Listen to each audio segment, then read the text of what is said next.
Good evening, ladies and gentlemen, and welcome to Liberty Hall. If we could leave the musician's chair alone, I'd appreciate it.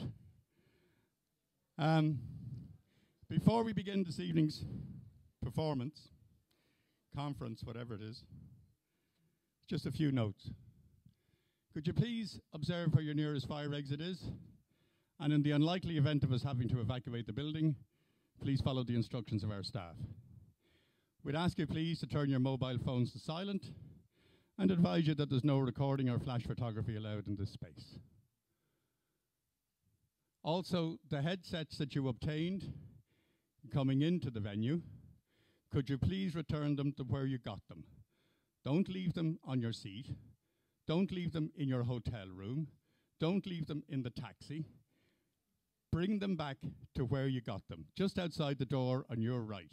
Where you picked it up, leave it back there. We'd appreciate it, because batteries have to be changed for them to be ready for you in the morning. Thank you so much. Enjoy your evening.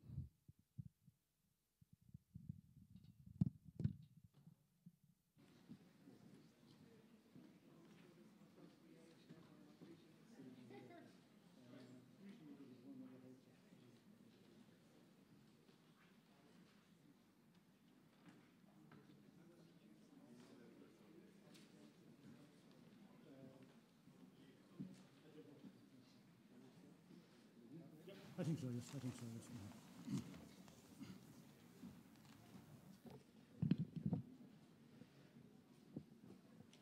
Good evening, everyone. Welcome to the first conference, International Conference Against U.S. NATO Military Bases.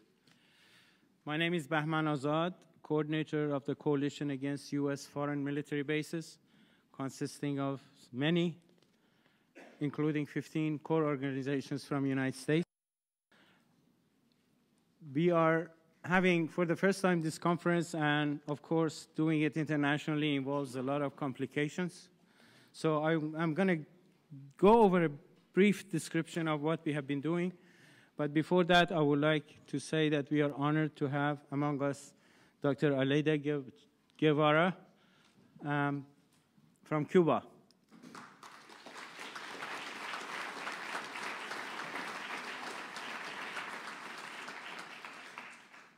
I would also like to ask to come up here.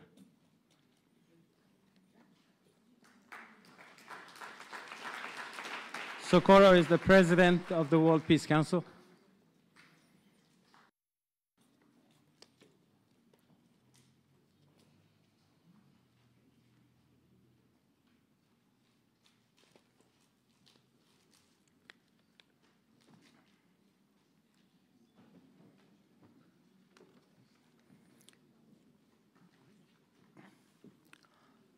Thank you.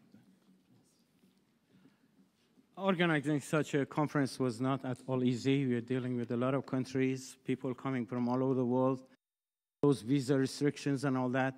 And as a result, we've had quite a number of, I wouldn't say quite, 3, 4, 5, of speakers who even were denied visas, especially from Palestine, which is very unfortunate, and also from other countries like Philippines and other places.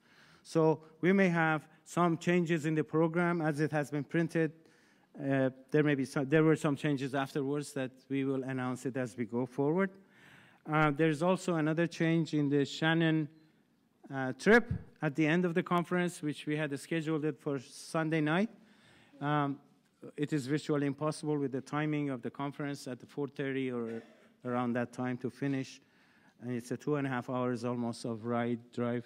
So we are scheduling it for Monday morning for those who want to go. And the information they have given me is that from Liberty Hall here, the bus leaves at 9:30, comes back at 6 p.m. And it's about 2.5 hours of drive. And the fee for the bus is 30 euros, and it's the bus driver that is being paid, people who are doing the service. If you are interested in going to Shannon on Monday, please contact Michael Yolton from PANA. He will introduce himself afterwards. we have a packed program. It is not easy to cover everything, every country that is really being victimized by the US NATO military bases. And as a result, we have had to skip a lot of important areas as the speakers. We apologize for that. We try to accommodate as much as we can. This packed conference requires that we all deal with indiscipline in terms of speaking time and also question-answer time when you're asking questions and all those things. Everybody gets a chance to speak. I will be coming back to you and informing you of new developments or any additional that might be needed. So thank you for coming. I appreciate your participation, and we are looking for a great, great conference. It's going to be the beginning of a big, big unity action against US NATO military bases. Thank you very much. Now I would like to introduce to you Roger Cole from PANA.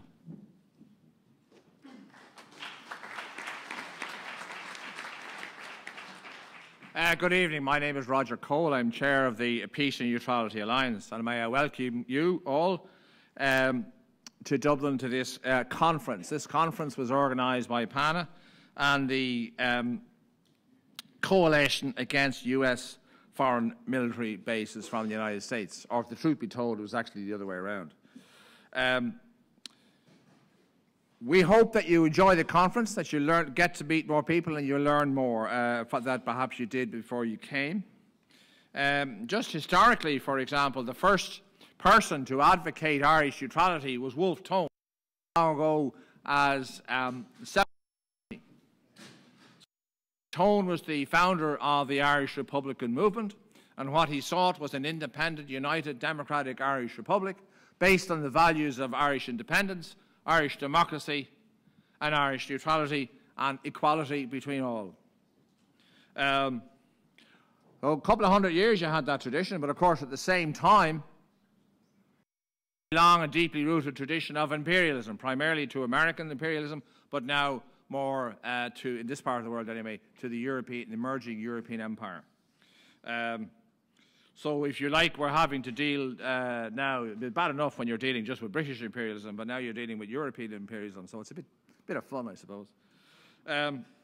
So that's really what much of Irish history has been about. So when we advocate Irish independence, Irish neutrality and Irish democracy, we know that we can't, it's not an Irish part of an international struggle, a struggle of people in the world. So again, thank you very much for coming, and I hope you enjoy the conference.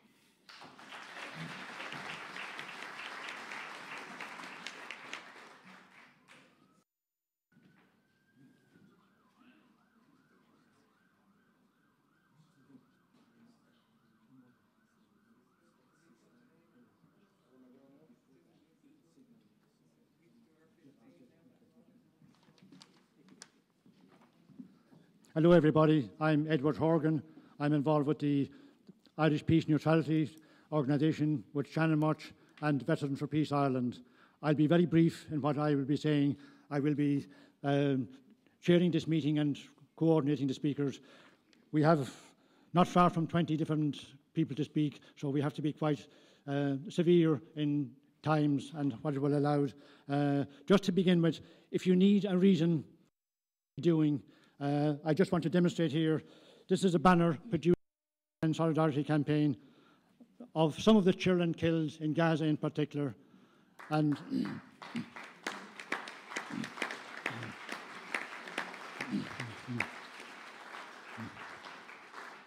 it is just representative of some of the children killed all over the Middle East. We have a project called Naming the Children, which is trying to put names on as many of the children across the world who have been killed or who have died from wars in the Middle East since the first Gulf War in '91. My estimate is that up to 1 million people, 1 million children, have died in the Middle East since '91, including 500,000 due to the sanctions in Iraq in the mid-'90s. If for no other reason, in fact, our meeting here and a reason to do much more going forward is to stop the killing of children. It is absolutely appalling, and I would encourage all of you, both as groups, and we have many groups here, but also as individuals. We can all do much more as individuals than we realise, and we can only realise what is possible by trying the impossible. So thank you very much, and good luck with all the conference. Okay. I will now call on Angus Osnadig, TD, Dáil Éireann, and also I won't be giving a detailed bio for each person. You have it in your programme already. So Angus, it's all yours.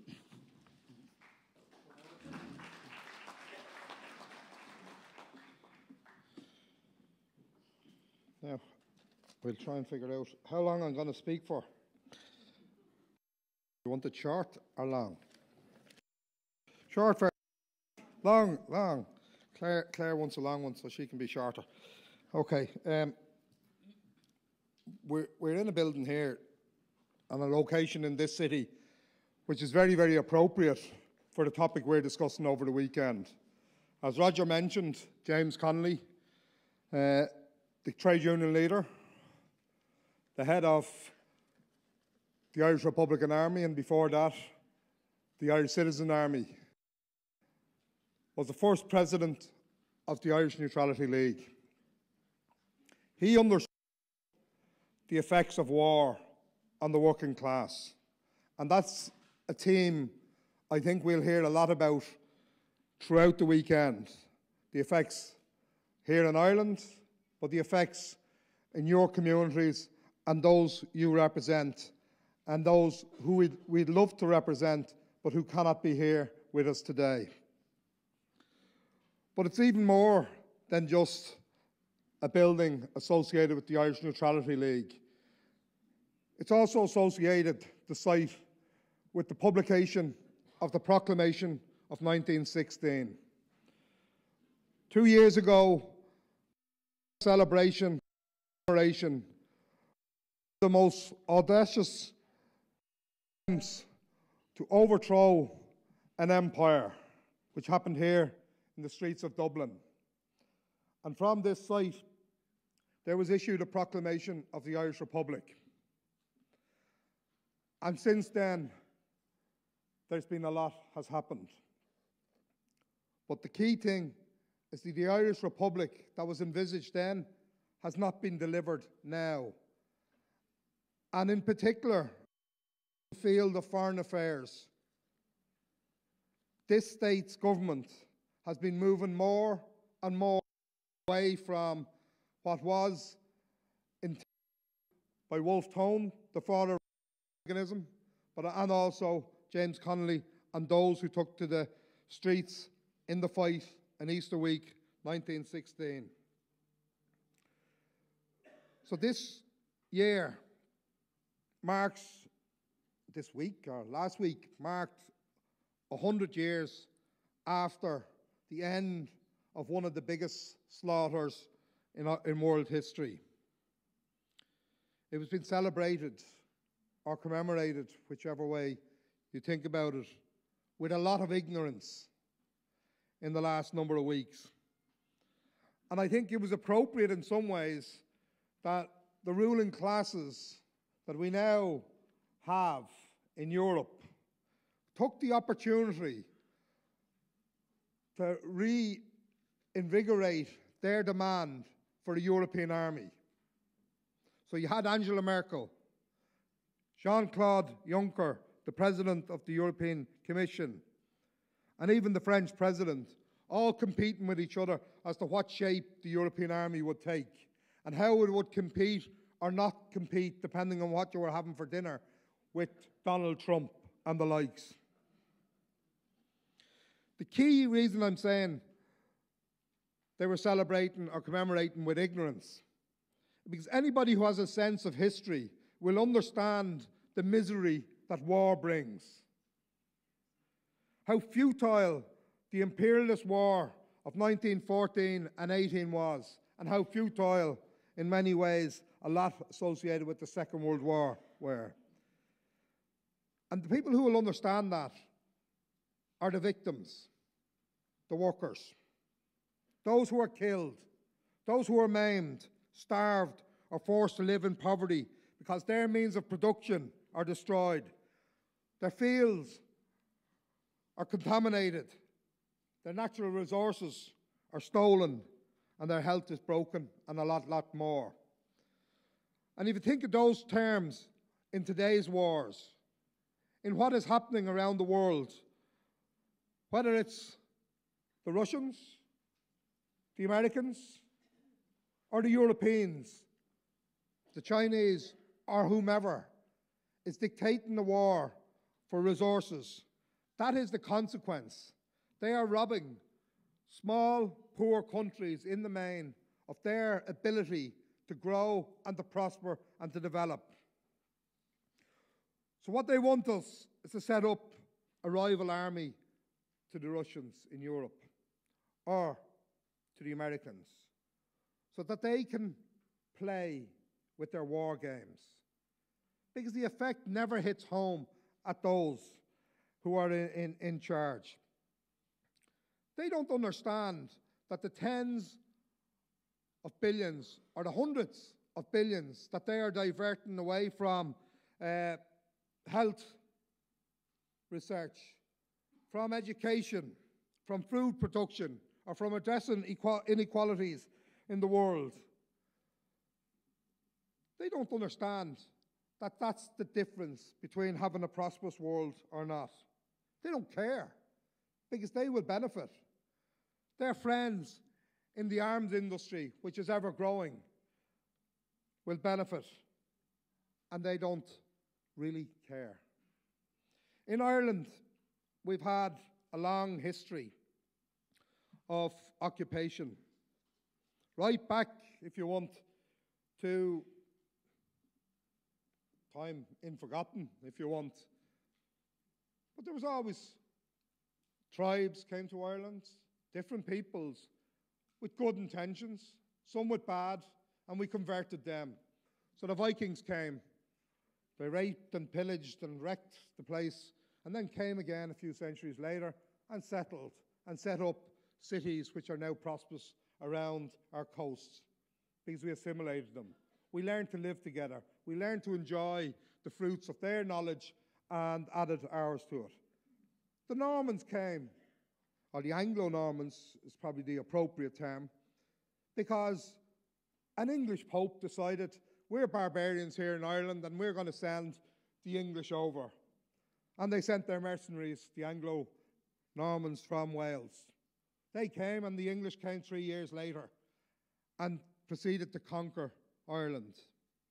And 2 centuries later, they had to come again because the Lords had become more Irish than the Irish themselves. So you same trick. You assimilate, you learn. Kind of culture, life in general, you learn from each other. In some ways, the futility of war. But we resisted. And we continued to resist.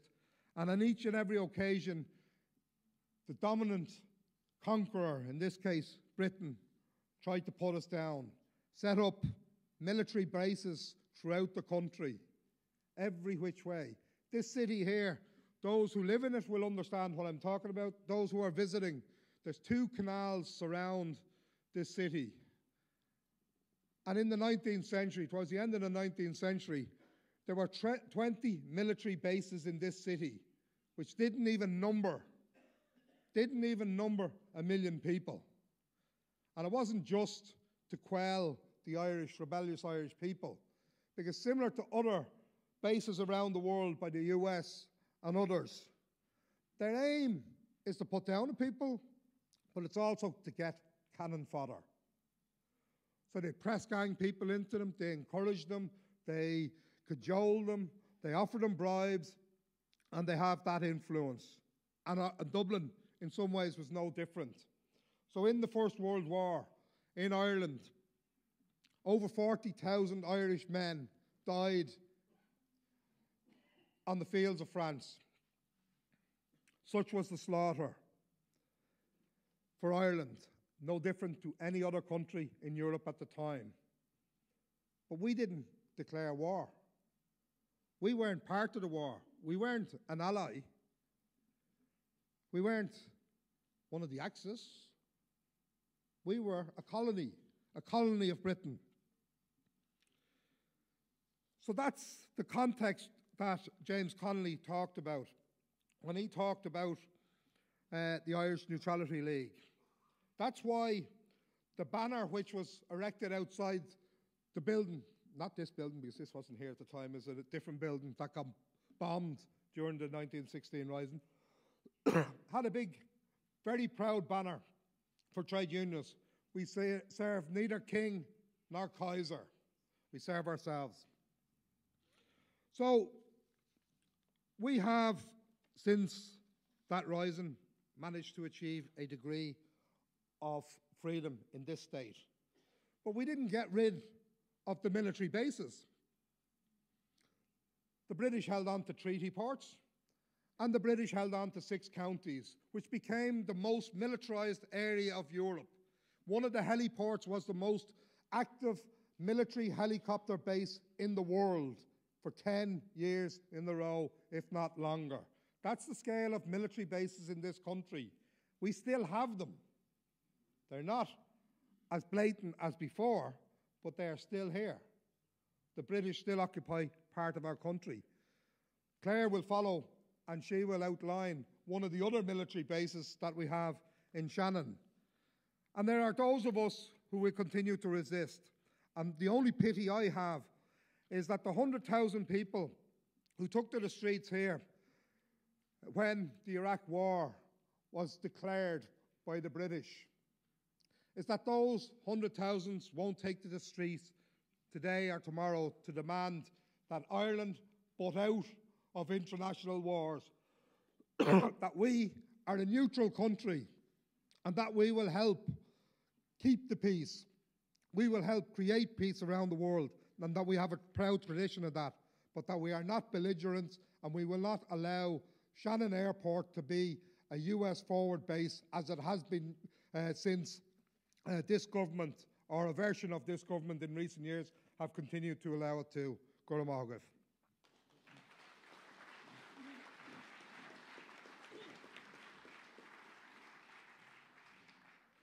Thank you very much, Angus Osnoddy, Sinn Féin TD, Irish parliamentarian.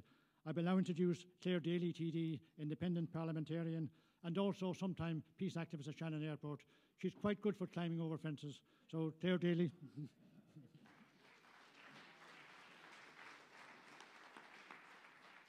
I only climb over them when Ed's there to take the photographs, and if you ever get hold of some of the secret ones, I tell you a lot of money will be paid. But you're very welcome, obviously, to Ireland, and particularly to Dublin, the home of Brendan Behan, the Irish poet and playwright, and he was the one who coined the phrase, "It's not that we Irish are cynical, it's just that we've a wonderful lack of respect for everybody and everything." And in that context, I have to tell you that the organisers didn't actually tell us what points they wanted us to cover here today, so I take no responsibility whatsoever for the points that follow. But I am very glad to be here, and I'm particularly glad reading the unity statement from the campaign, where I was struck particularly by 2 lines that I think are important to put at the start of this event. Stationed throughout the world, almost 1,000 in number, US NATO military bases are symbols of the ability of the United States to intrude in the lives of sovereign nations and peoples. Whether invited in or not by domestic interests that have agreed to be junior partners, no country, no peoples, no government can claim to be able to make decisions totally in the interests of their people with foreign troops on their soil representing interests antagonistic to those of their peoples. And that is particularly acute here in Ireland. It might be ironic that I say that in that we don't have the troops stationed here, but to all intents and purposes, we are a vassal of US imperialism by our continued allowance of the use of Shannon Airport. And that too filters its way through our economic policy, through the slavish manipulation of that economic policy to facilitate, in particular, US multinationals. And I think, you know, given the huge energy that's been put in by the US establishment and their puppets here in Ireland, it's a testament to the Irish people that despite the years of trying to normalise the use of Shannon, time and again in opinion poll after opinion poll, the Irish people have said that they are wedded to the idea of our neutrality and they want that kept. But of course, up against that, we have our supposedly neutral country facilitating the US war machine with daily flights of both military aircraft and civilian aircraft carrying US military personnel through Shannon Airport. And neither our courts, our media, or the majority of our political establishment are prepared to challenge that. And what that tells us now at the opening of this conference really is that the forces who are going to challenge it are going to come elsewhere. They're going to come from the likes of the people in this room, outside in the unions, in the student campaigns, and on the streets, and with some in the Parliament where we try and do our best. And I think it is important to put today in the context, because in the Middle East, the United States continues its long campaign of destabilization in the pursuit of profit. As we stand here now, 14 million Yemenis face starvation because of it. In Europe, in particular, we're at a key point. We're now in the middle of a terrifying amping up of the long-standing push for a fully militarised EU, one with its own deployable army, looking for wars to start. Granted, they've been trying to do that for ages, but you'd be under no doubt that those efforts have redoubled. And as Angus said, the marks of Merkel during the week in that regard, calling for an EU army, but also that it should be one that where unanimity would not be required in decision-making, is a spectre that's haunting all of us. The idea that we could be involved in a war which even we had voted against is truly frightening. But very broadly, the conference is going to talk about bases, and I'm just going to very briefly make a few points about Shannon, because Shannon has been used for years by the US military. To quote Tom Clonan, he called it a virtual forward base for the United States military. But it really took off in 2003 when the United States invaded Iraq.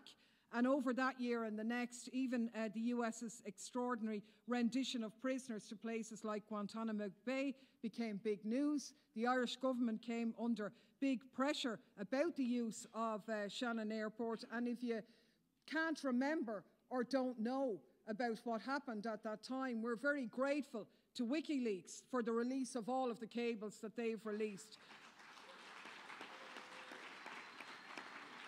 And in that context, I would appeal to people to look into the plight of Julian Assange, which is actually deteriorating on a daily basis. What that man is being put through, a model of what a real journalist should be. But the WikiLeaks cables tell us a couple of things. Well, they show us on the one hand how utterly spineless the Irish establishment were, with their caps off, yes sir, no sir. Even at one stage, one of our ministers putting it to the United States ambassador, could he ever organise a situation where maybe we'd be allowed to search a few planes just so it might look a bit good if they didn't mind too much? They said they did, so they said, okay, we won't even bother to do that.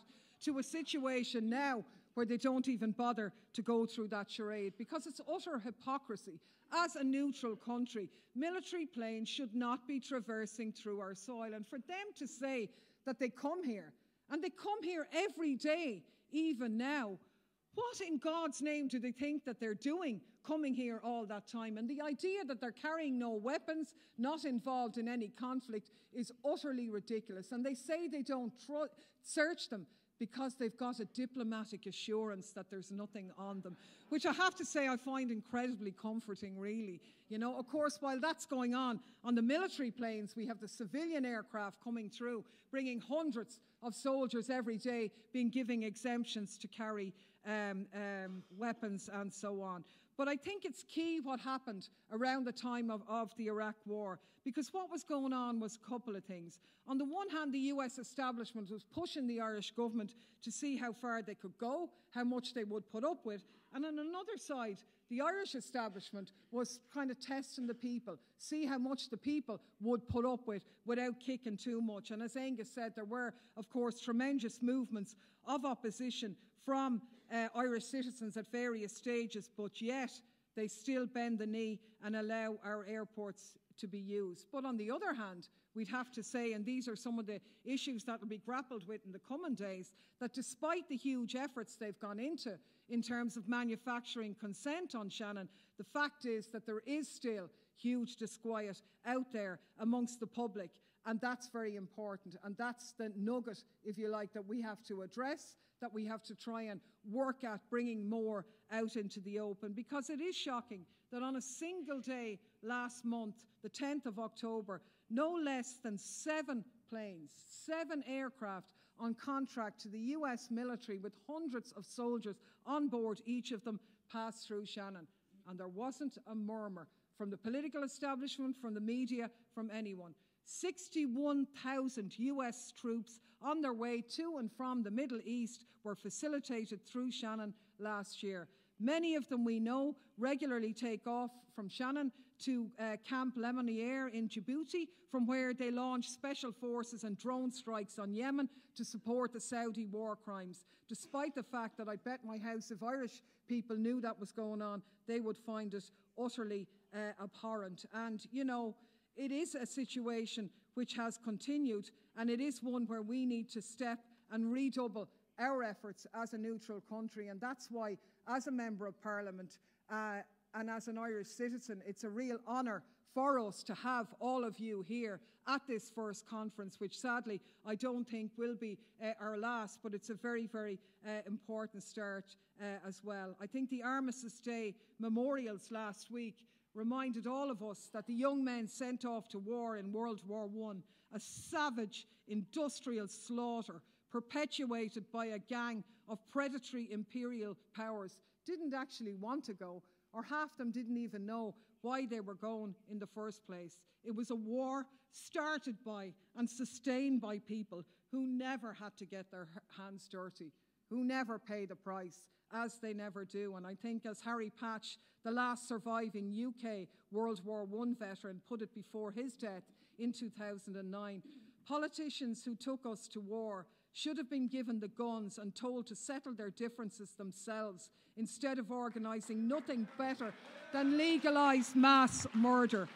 And, you know, all imperial wars are wars started and sustained by elites, often even as the public actively resist them. We should remember the magnificent protests against Iraq, the biggest movement in this state here on the streets of Dublin against the invasion of Iraq, the movements against the war in Vietnam. Today, the public horror at the US and Saudi air atrocities in Yemen, despite the concentrated efforts to keep that horror scene off the media pages. And I think one of the key, I suppose, threads of this weekend's gathering is the disconnect between the grassroots and those at the top, between those who will find themselves as cannon fodder in any war and those who will hold the match.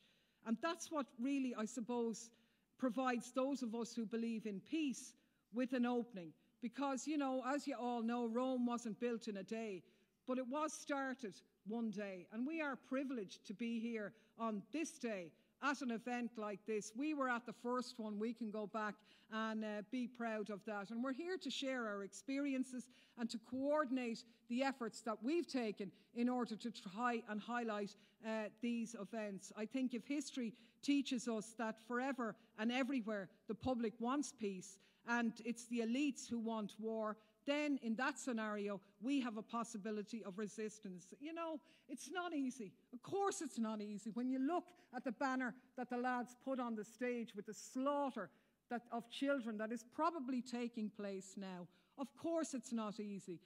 Not all the public will be on our side. We'll be up against a media that's actively hostile. But we have an opening in the hearts and minds of citizens, and the serious possibility of serious resistance is there in all of our countries and collectively internationally, and it's up to us to go out and seize it.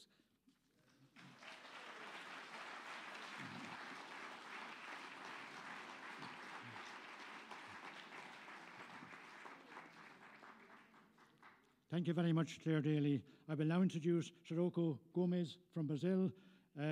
very kindly, Muara Crevalente was also due to speak, but he has kindly given up his time so that Sirocco will have extra time. So.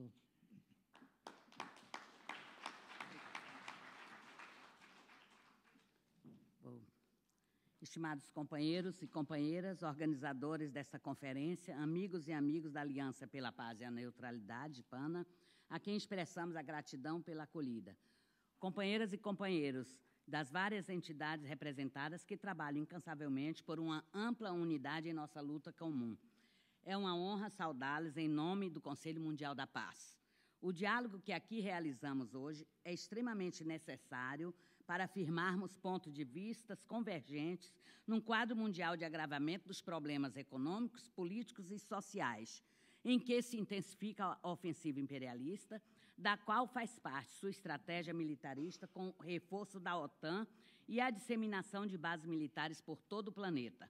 Esta ofensiva é particularmente sensível em regiões como América Latina, Oriente Médio, Ásia e África. É mais que oportuna e urgente a nossa articulação em mobilização ampliada e mais eficaz em oposição resoluta à militarização do planeta. A disseminação de bases militares dos Estados Unidos e da OTAN por todos os continentes é uma ameaça constante, parte de uma política ofensiva que precipita conflitos e culmina em ingerência, intervenções militares e agressões, em flagrante violação da soberania das nações, ao arrepio do direito internacional e em ultrajante imposição do sofrimento generalizado aos povos vitimados. Em conjunto com diversas organizações, o Conselho Mundial da Paz promove intensa campanha contra as bases militares estrangeiras, pela dissolução da OTAN e pelo direito das nações membros se retirarem dessa máquina de guerra imperialista. O companheiro Silvio Plateiro, que aqui está, com certeza, do Movimento pela Paz e Soberania de Cuba, vai referir-se a uma das principais iniciativas realizadas em conjunto entre o Conselho Mundial da Paz, o Move Paz e outras organizações cubanas, o Seminário Internacional pela Abolição das Bases Militares Estrangeiras. É preciso reforçar a denúncia de que apenas os Estados Unidos mantêm quase 1000 bases e outras instalações militares espalhadas pelo mundo e através da OTAN, que se utiliza dessas e outras bases, como as britânicas, francesas e italianas, abrigando até mesmo ogivas nucleares em instalações em países não detentores desses armamentos, como a Turquia, a Bélgica, Itália, a Holanda, entre outros, sob o chamado Programa da Partilha Nuclear. Devemos rechaçar enfaticamente a banalização deste recurso no quadro do que as potências cunharam de política de dissuasão. Esta é uma estratégia de ameaça generalizada das potências para impor sua agenda aos povos em todo o mundo. Alegando a diversidade e a complexidade de uma dinâmica conjuntura mundial em um ambiente securitário, por exemplo, com a emergência de novos atores e táticas, os membros da OTAN promovem reiteradas revisões do seu conceito estratégico e a ampliação do seu escopo de atuação, tanto temático quanto geográfico, incluindo em seu portfólio até mesmo a dita assistência humanitária e operações de manutenção da paz. Uma das principais táticas empregadas em sua chamada política de dissuasão é, desde 1951, a realização de exercícios de guerra, combinando as Forças Armadas dos países membros e, muitas vezes, de ditos parceiros do bloco militar. Exemplos são os recentes Saber Strike, liderado pelos Estados Unidos, que mobilizou cerca de 18.000 soldados de 19 aliados e parceiros. O exercício Trade Juncture, de que as potências parecem se orgulhar mais como o maior exercício militar desde a Guerra Fria, concluído no início deste mês de novembro, envolvendo 50.000 soldados de mais de 30 países. Além das desastrosas, devastadoras e criminosas intervenções na Bósnia em 94-95, o monstruoso ataque contra a Iugoslávia em 99 e contra a Líbia em 2011, a OTAN interveio no Afeganistão, no Iraque, onde se engajou na esteira da invasão e da guerra criminosa iniciada e liderada pelos Estados Unidos contra o país em 2003. Estes são alguns exemplos dos objetivos que cumpre a disseminação das bases militares dos Estados Unidos e da OTAN e da expansão desta organização ofensiva e criminosa. na contínua estratégia expansiva, parceiros extra-regionais do bloco militar, agora inclui também a Colômbia, o país com mais base militar dos Estados Unidos na América do Sul, acompanhada apenas pelo Peru nesta posição. Depois da eleição de um governo de extrema-direita no Brasil, meu país, cresce as possibilidades, conforme sugestão de um ex-embaixador estadunidense no país, de uma parceria do Brasil com a OTAN e da realização de um acordo com os Estados Unidos para o uso da base de lançamento de veículos espaciais de Alcântara, no estado do Maranhão. Temos, companheiros, reafirmado que as bases militares dos Estados Unidos e da OTAN são postos avançados do imperialismo. Para o Conselho Mundial da Paz, o objetivo das potências, em especial os Estados Unidos, é saquear os recursos dos povos e controlar as rotas estratégicas, além de intimidar a nação e assegurar governos submissos ao imperialismo. Na declaração final da nossa Assembleia do Conselho Mundial da Paz, em 2016, reforçamos nosso compromisso na luta contra a militarização do planeta como uma das principais ameaças à humanidade, com a disseminação de bases militares e a expansão da OTAN como alguma de suas principais expressões, assim como a modernização dos seus arsenais nucleares e os crescentes gastos militares. Mais uma vez, queremos saudar com confiança o avanço desse esforço de ampliação da nossa luta comum. Guardada a diversidade de perspectiva em vários pontos na avaliação da conjuntura mundial, está claro que nosso compromisso é baseado em um princípio comum, que é a busca da paz no planeta, a oposição irredutível à guerra e às agressões contra os povos, a construção de um mundo mais justo, livre das ameaças e da devastação que acompanham a ofensiva política das potências imperialistas, agrupadas na OTAN e comandada pelos Estados Unidos. Temos claro que, juntos, podemos derrotar esta marcha de destruição e morte e exigir o fim da corrida pela militarização do planeta. Pela unidade, desejo êxito aos nossos trabalhos em Dublin e à consolidação de uma coalizão global ampla e engajada. Obrigada e bom trabalho a todos.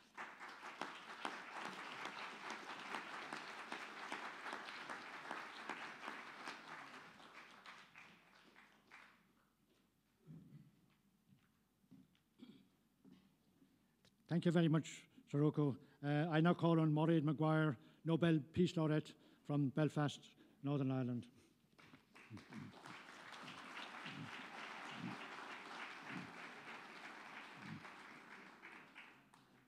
And just while she's getting up here, it's important to remember that in Ireland we had a dreadful famine in the 1840s, which still has a traumatic effect on the Irish people. Right now, we have possibly an even worse famine happening in Yemen, and most of our countries are actively facilitating that in various ways, including Ireland, and that is dreadfully shameful.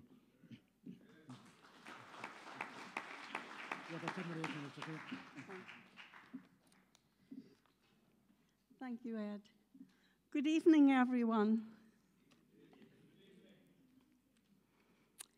It's good to be here with you all, and I'd like to thank the organisers for inviting me to address the conference and to be present to support the call to close all US NATO bases. Firstly, I want to thank you all for your work for peace. It is good that we will have this opportunity in the next few days to get to know each other and together discuss what kind of a world do we want to live in and do we want for our children. There will be many different perspectives on this and the way forward, but let us agree to respect each other and to agree to deep listening and conversation, no matter how hard and where the dialogue might take us. Let us be encouraged by the fact that we have made an important first step when we agree to enter into dialogue and not kill each other. And when we agree that peace is both the means and the great achievable gift, it would be wonderful too, no matter what area of social or political change we work in, if we can unite on a shared vision of a demilitarized world and find strength in agreeing we will not limit ourselves to civilizing and slowing down militarism, but demanding its total abolition. Some people might argue that peace is not possible in such a highly militarized world. However, I believe that peace is both possible and urgent. We showed that in Northern Ireland in the brink of civil war in '76, when people stood up and said, "No more violence, we want peace."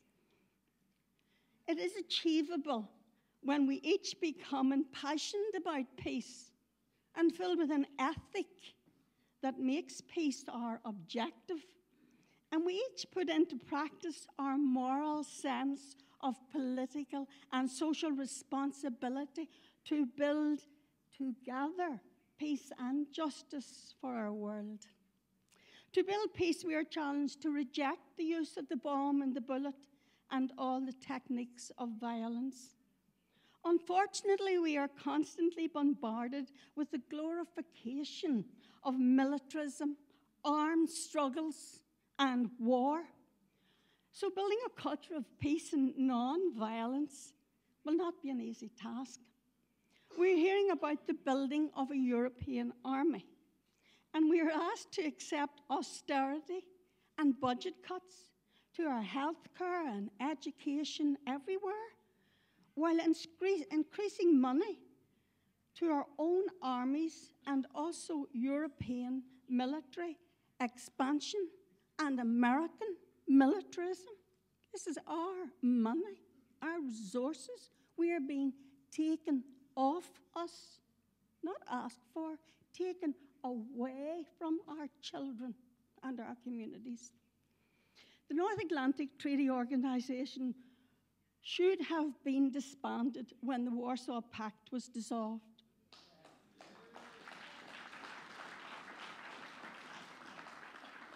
Instead, NATO continues to carry out wars and proxy wars, as we witnessed in many countries like Syria, 3 times going to Syria and meeting with military and militants, funded, trained by the West, proxy wars, and wars in Iraq and so many other countries, and pushing towards the borders of Russia and resurrecting a Cold War between East and West. I believe that NATO should be disbanded and should be made accountable and make restitution to the millions of people in countries such as Afghanistan, God forgive us, Iraq, God forgive us, Libya, God forgive us, and many other illegally attacked, invaded, and destroyed. We will never be allowed by our governments or our mainstream media to hear the stories of the lives of so many civilians killed by US NATO forces. NATO forces has targeted and assassinated individuals and entire families. It is to all our shame in the international community that their illegal criminal acts of horror and bloodletting, which embodies the comeback of barbarism, is allowed to continue. NATO should be brought before the International Criminal Court for war crimes.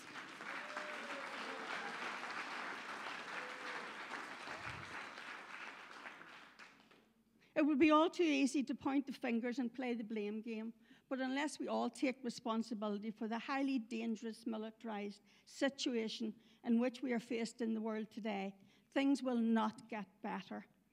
Ireland, with the militarization of its foreign and defence policy, I feel has been unfaithful, indeed betrayed the Irish people's wish for a neutral state.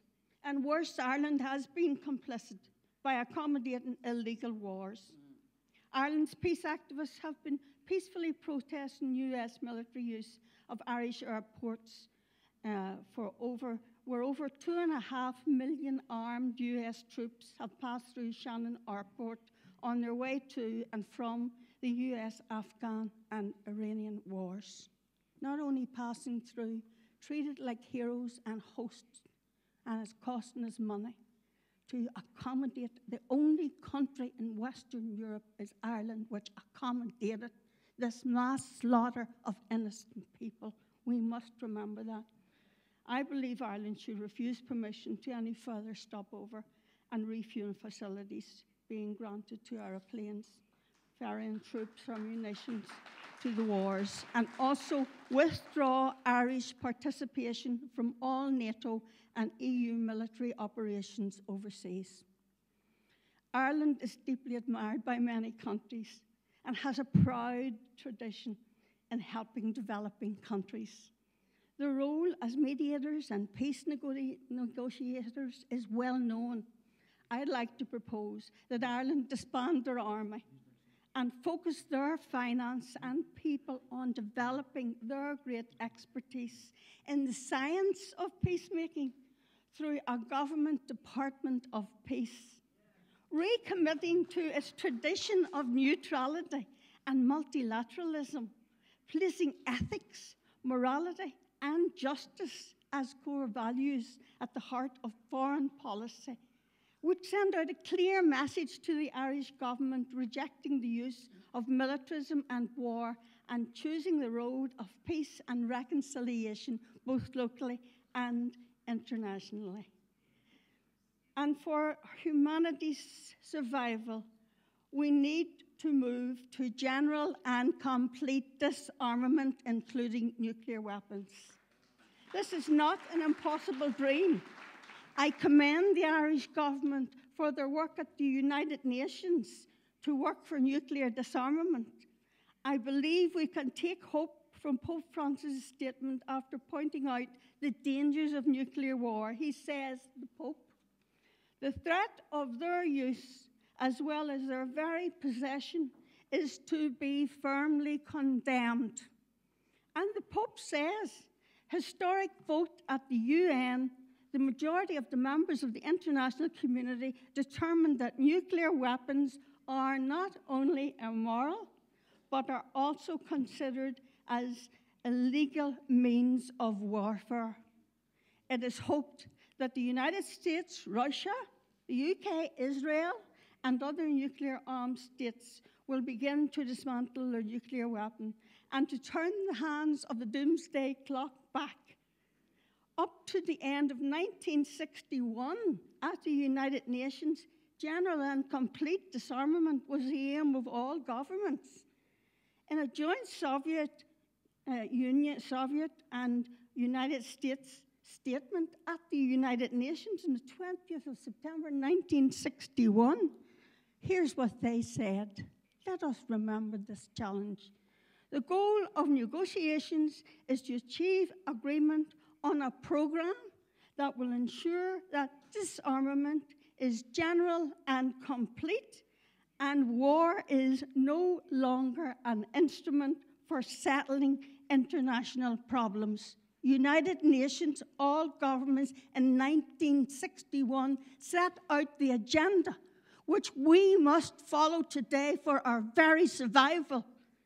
Let us unite our voices to call for an end to enmity and war, and for President Trump and President Putin to join together with all the world's leaders in a world peace conference to work for an agreed program of general and complete disarmament. Such courageous leadership towards dialogue and disarmament would give hope to humanity. Sláinte.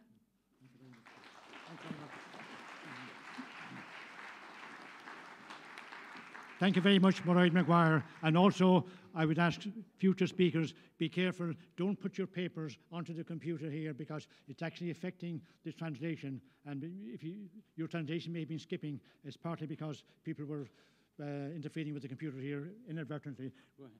Yeah, we will now show a short video. Forgive us for the show that was not supposed to be there at the time.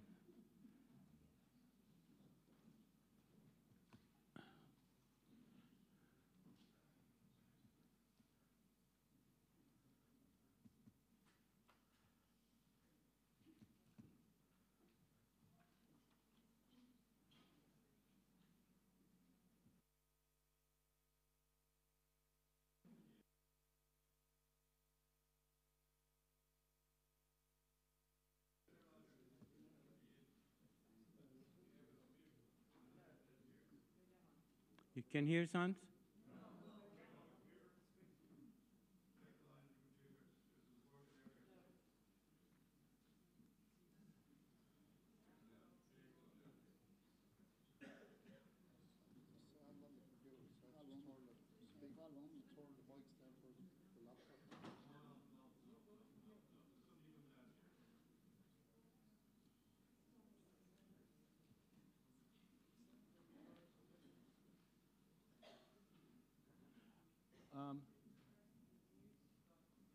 Yes, we can continue, and then we go from here.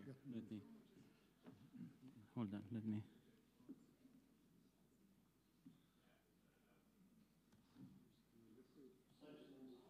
Of the U.S. ruling class have captured the government. Okay. They have initiated a drive to undo. Dear brothers and sisters, thank you for this opportunity to speak to you.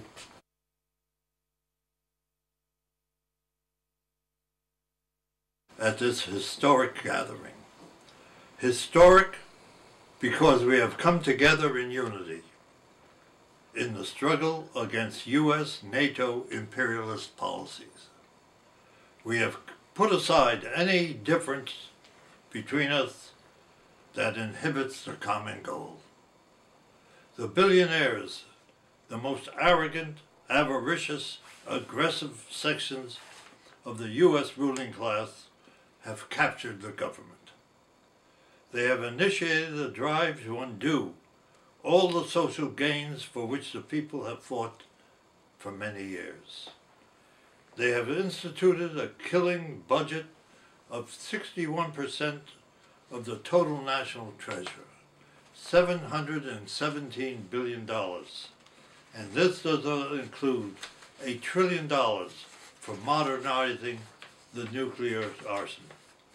They have unleashed an atmosphere of racial animosity and attacks on immigrants and foreign-born.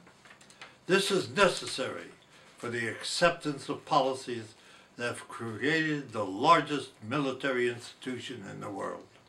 The U.S. economy is a war economy, enriching the bloated death merchants. The so-called Democratic Opposition Party, for the most part, went along with this policy.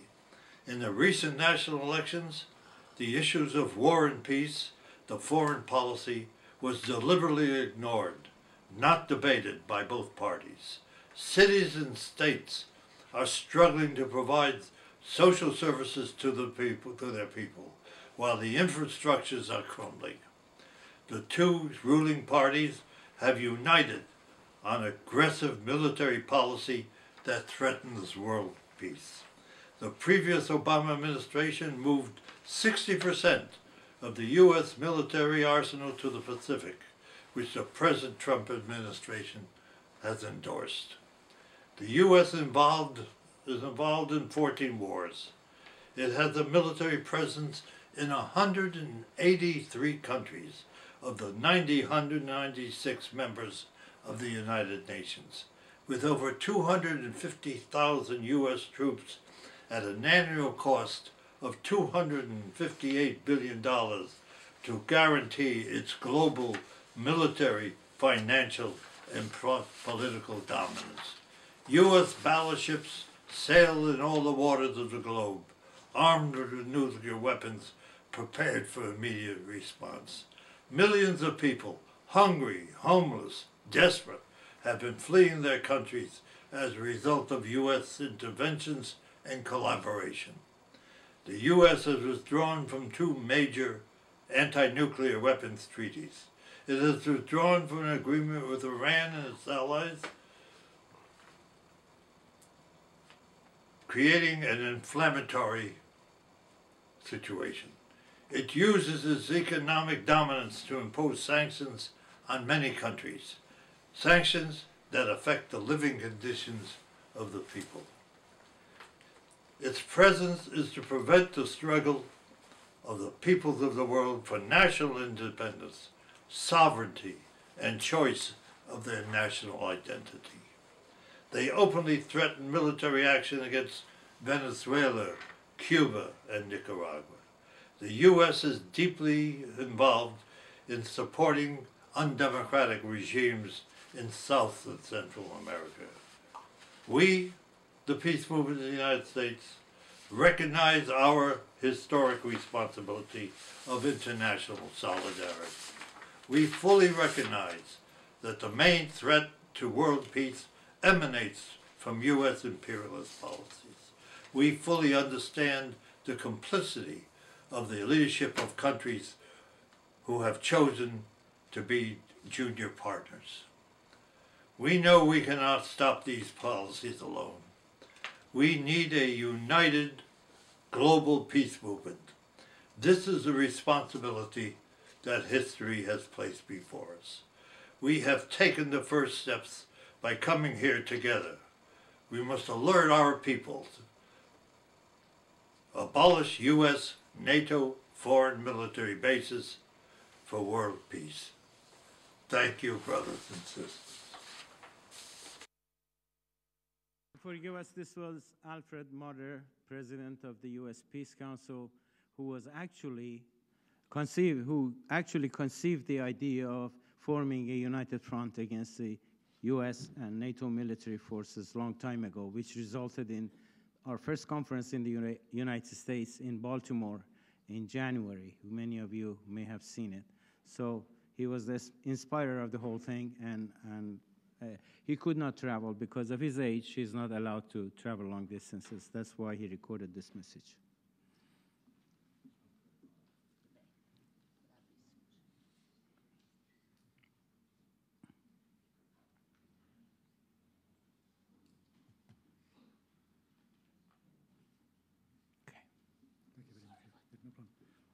I will now introduce Silvio Platero, the President of MOVPAS, the Peace Movement of Cuba.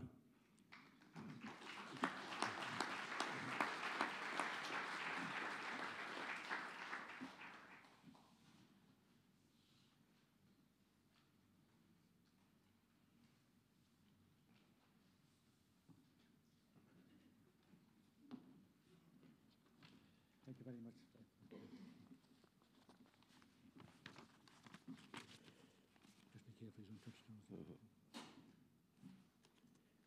Queridos camaradas y amigos, hermanos, luchadores por la paz.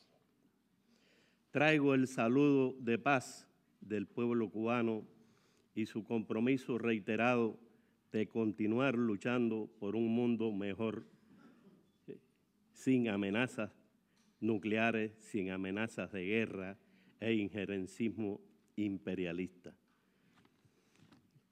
La presencia de este singular número de luchadoras por la paz de todo el planeta en víspera del inicio de la Conferencia Internacional contra las Bases Militares de los Estados Unidos y la OTAN es prueba fehaciente de que unidos y movilizados podemos enfrentar con éxito la creciente amenaza global de los imperialistas estadounidenses y sus aliados de la OTAN, que se afanan en una nueva reconquista planetaria y del ciberespacio.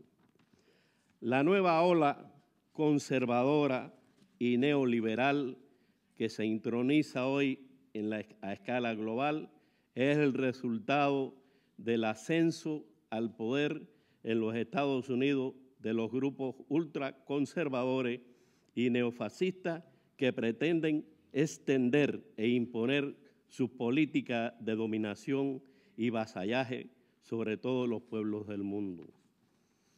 En esa agresiva estrategia imperial, el renovado empleo de la modernización y la diversificación de las bases militares extranjeras constituye un componente esencial, por lo cual vemos como su presencia se multiplica en todos los continentes. En particular en América Latina y el Caribe, junto a la incrementada presencia de esas bases e instalaciones, se ha reactivado el papel del Comando Sur y la Cuarta Flota, que representan la amenaza extranjera más directa a la preservación de la región como zona de paz, tal como fue proclamada por todos los jefes de Estado y de gobierno latinoamericanos y caribeños reunidos en La Habana en enero del 2014, durante la segunda cumbre de la Comunidad de Estados Latinoamericanos y Caribeños. 33 jefes de Estado y primeros ministros optaron por la paz y la solución de los problemas a nivel de región, sin presencia en esa reunión ni de Estados Unidos ni de Canadá. Cuba tiene el triste privilegio de contar en su territorio de manera ilegal y en contra de la voluntad de su pueblo y su gobierno con la base militar estadounidense más antigua del mundo, 115 años, que es la base naval de Guantánamo.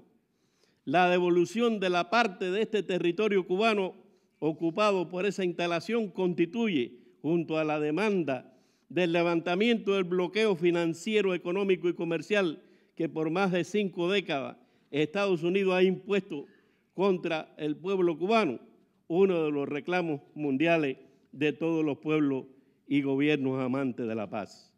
Precisamente en el pueblo de Guantánamo se apresta a acoger en mayo del próximo año, del 4 al 6, el 6º Seminario Internacional de Paz y por la abolición de las bases militares extranjeras, como en ocasiones anteriores se reunirá con cientos de luchadores por la paz de todo el mundo que nuevamente unirán sus voces para exigir el cierre de esa base, devenida también en el bochornoso Centro Internacional de Tortura y de Violación de los Derechos Humanos de los detenidos de origen musulmán, y la devolución incondicional del pueblo cubano del territorio donde se encuentra enclavada esta base.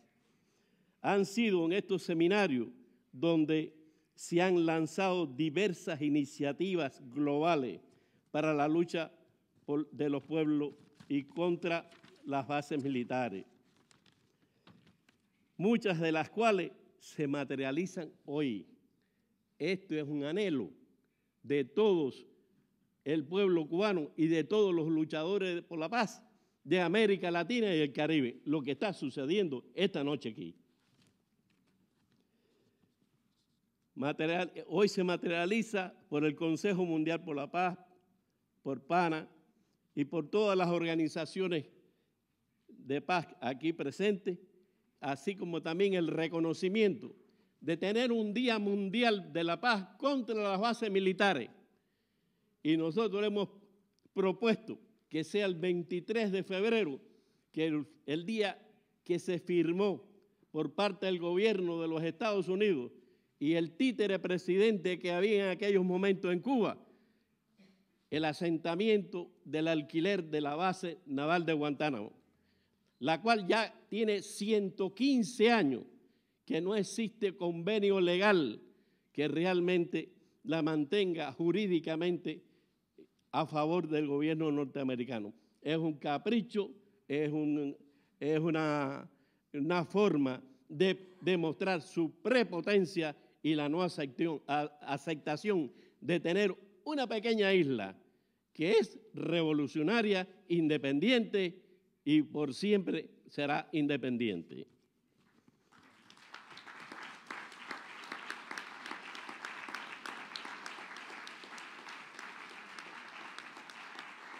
Asimismo, esta primera conferencia internacional que iniciamos en Dublín y la propuesta de crear la coalición global de organizaciones en contra de esas instalaciones imperialistas fuertemente impulsadas y calorizadas por el Consejo de la Paz de Estados Unidos y PANA y el CMP, tuvieron su génesis precisamente, sus ideas primarias y debatidas preliminarmente en estos seminarios en Guantánamo.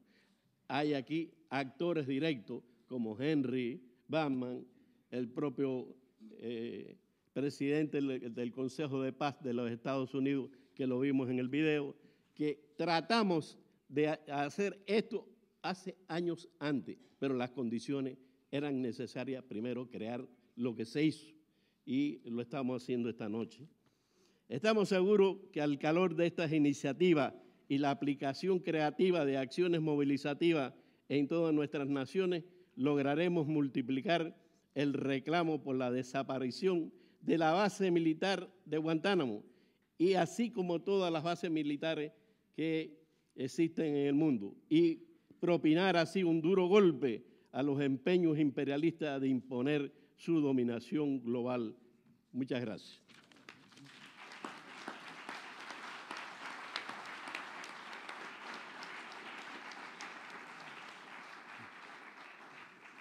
Thank you very much, Silvio Platero from Cuba. I will now introduce John Lannon from PANA and Shannon Watch, Ireland.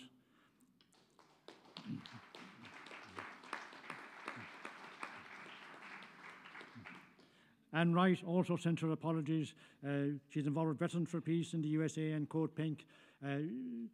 She had another engagement in Berlin and she wasn't able to be in two places at one time, although she did try. Thanks, Ed.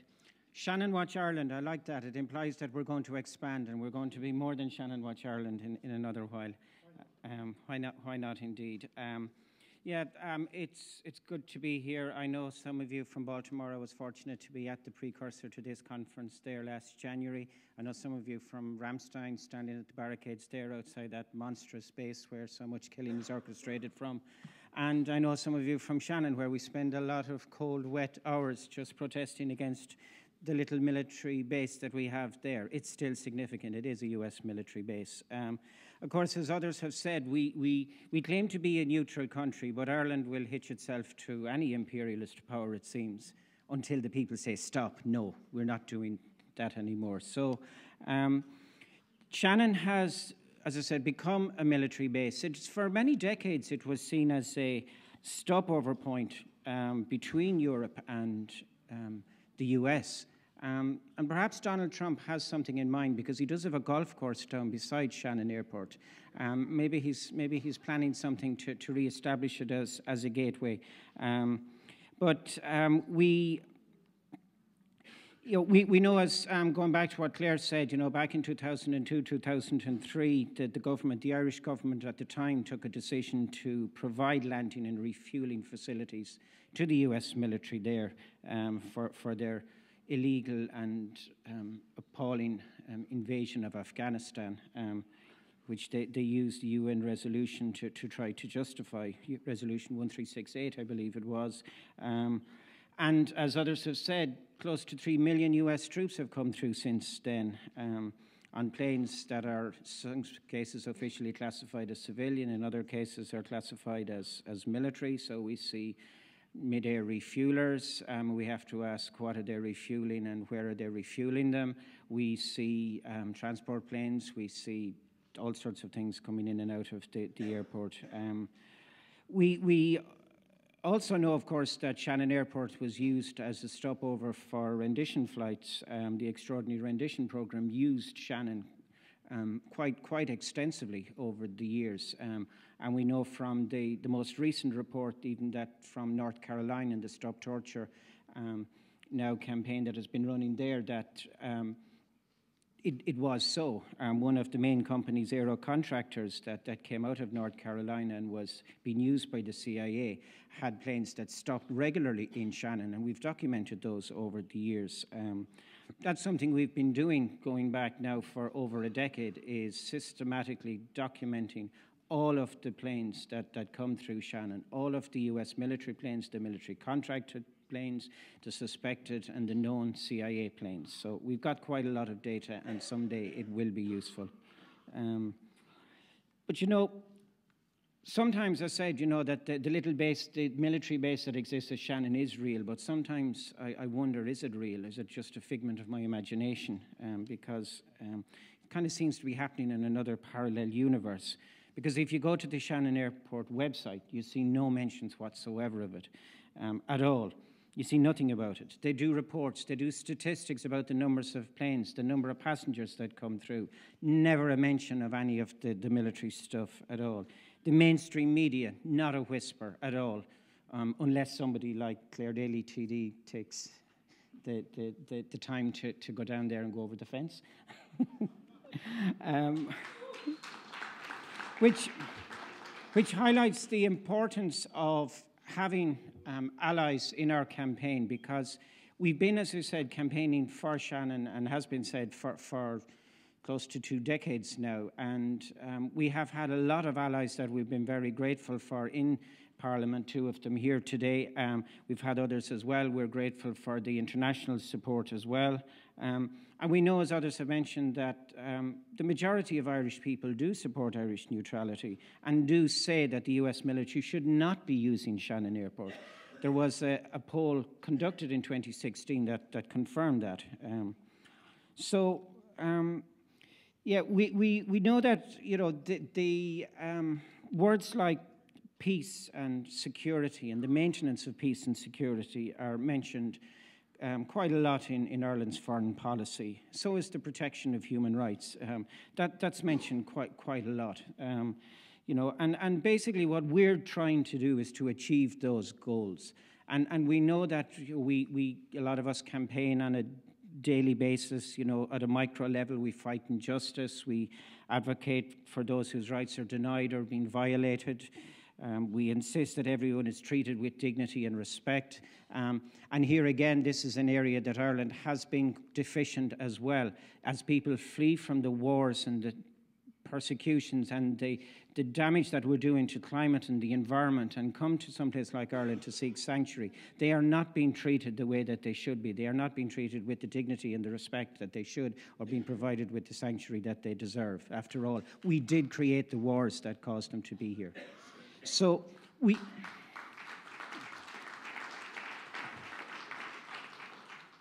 do need to work at the macro level as well, on the big scale, because the greatest injustices in the world are being perpetrated by the countries that spend the most on weapons and spend the most on war. And we know that the US is at the top of that list, and we need to be fighting against that too. So we have to work together at many levels, and it's going to be a long campaign, but I hope we're all up for it. Thank you.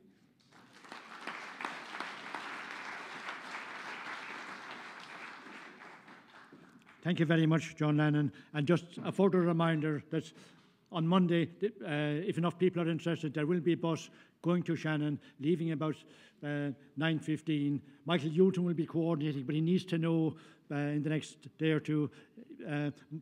Michael, if you're here, you might just stand up so maybe they might be able to recognise you and know who to go to. Michael Hewton, are you around?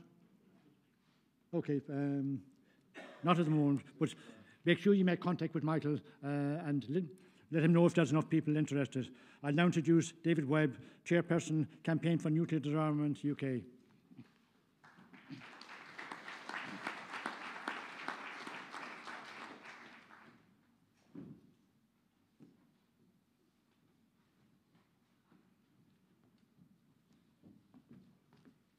Thank you very much. This is such an important conference at this time. There's so many things happening that we need to unite and stand against together. So I'm really pleased to be here and to just be able to say a few words. As you know, Britain has been an imperial power in the past, although it's no longer got the strength and the influence that it had. It still likes to associate with other imperialist powers. And of course, the main one being the United States.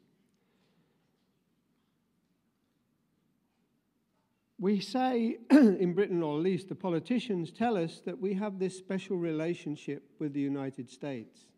The special relationship being they tell us what they want us to do, and we do it. One of those things is we harbour a number of military bases in Britain. During the Second World War, the UK allowed the US free access to a number of RAF airfields. And US forces have stayed in some of these and some other installations which continue to be used in US military and intelligence gathering operations.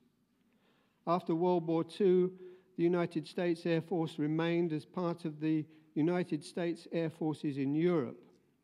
The legal basis for the US visiting force in the UK is primarily the NATO Status of Forces Agreement of 1951 and the Visiting Forces Act of 1952. The Visiting Forces Act incorporates the Status of Forces Agreement into UK law, and together they provide an overarching framework for the stationing of US forces in the UK.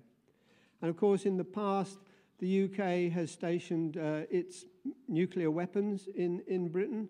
They are no longer there as part of the NATO sharing agreement, as far as we know. But of course, they have other nuclear weapons in Britain. In fact, Trident is one of their nuclear weapons, which the UK continues to claim is its own independent nuclear force.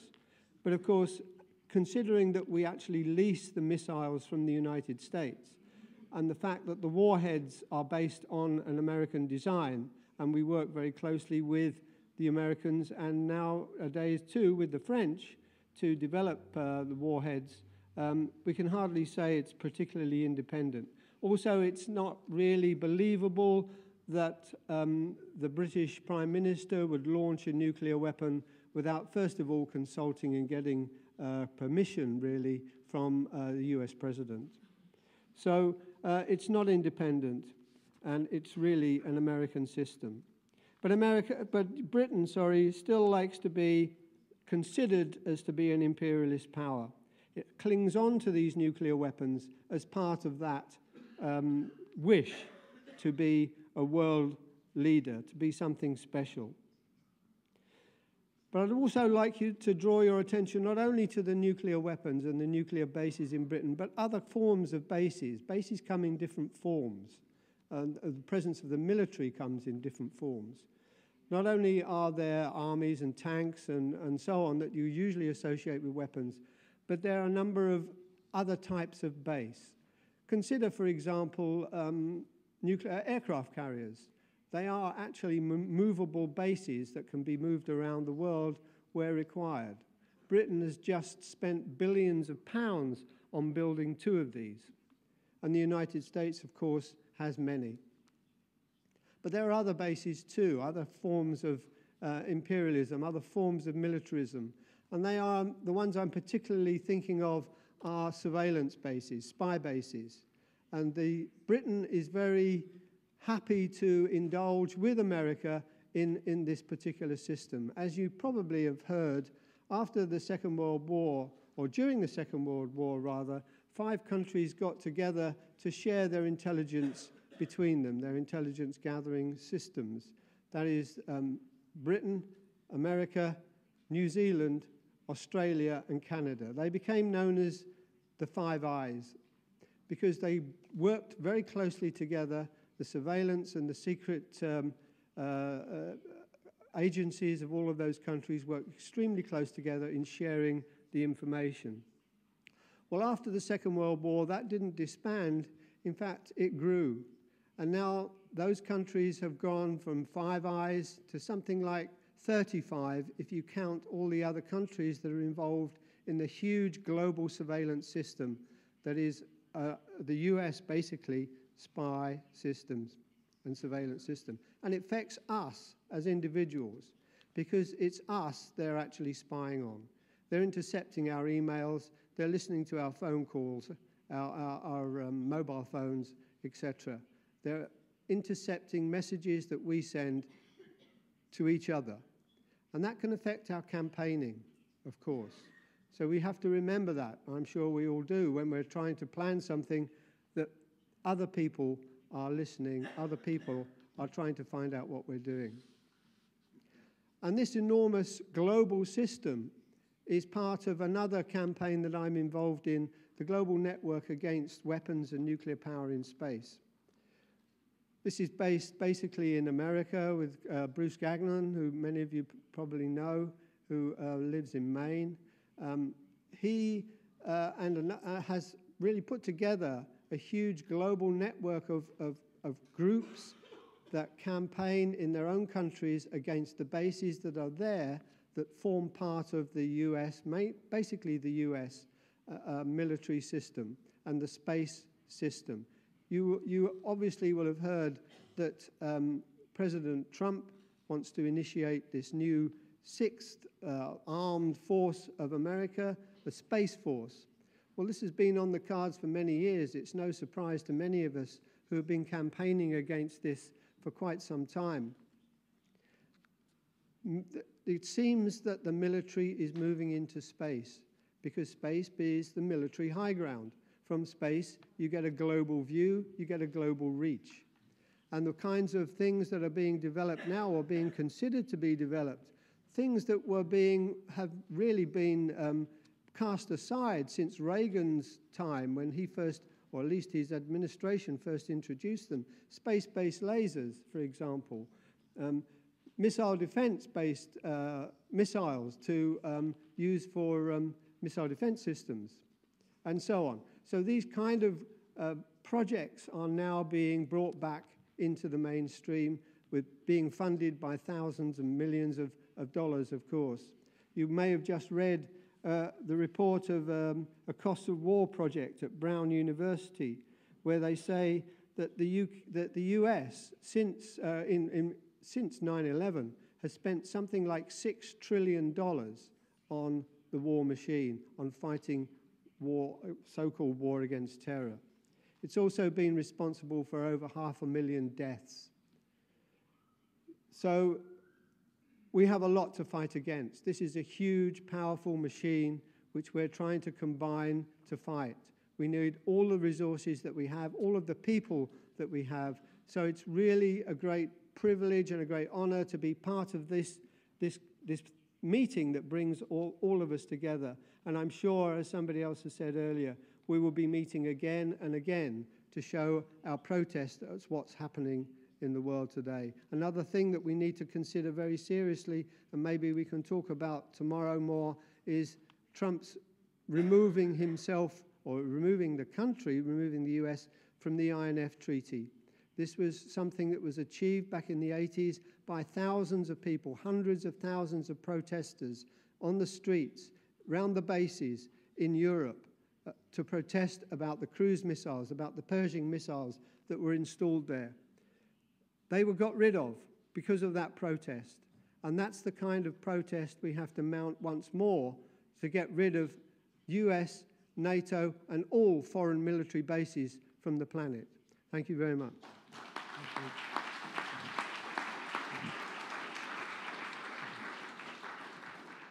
Thank you very much, David Webb from the Campaign for Nuclear Disarmament. I now introduce Stelios Sophokli, who is President of the Cyprus Peace Council.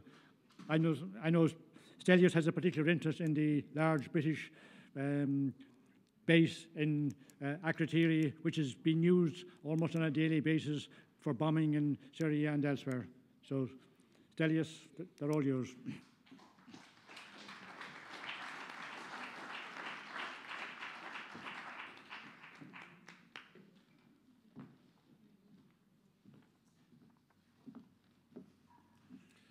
Dear friends, Agapiti Fili, first of all, I would like to thank you for your most kindly invitation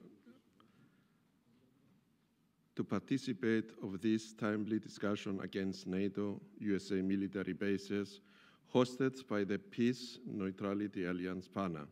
I would like to express my special thanks to the peace movement of the USA and Ireland, and sure of all of you.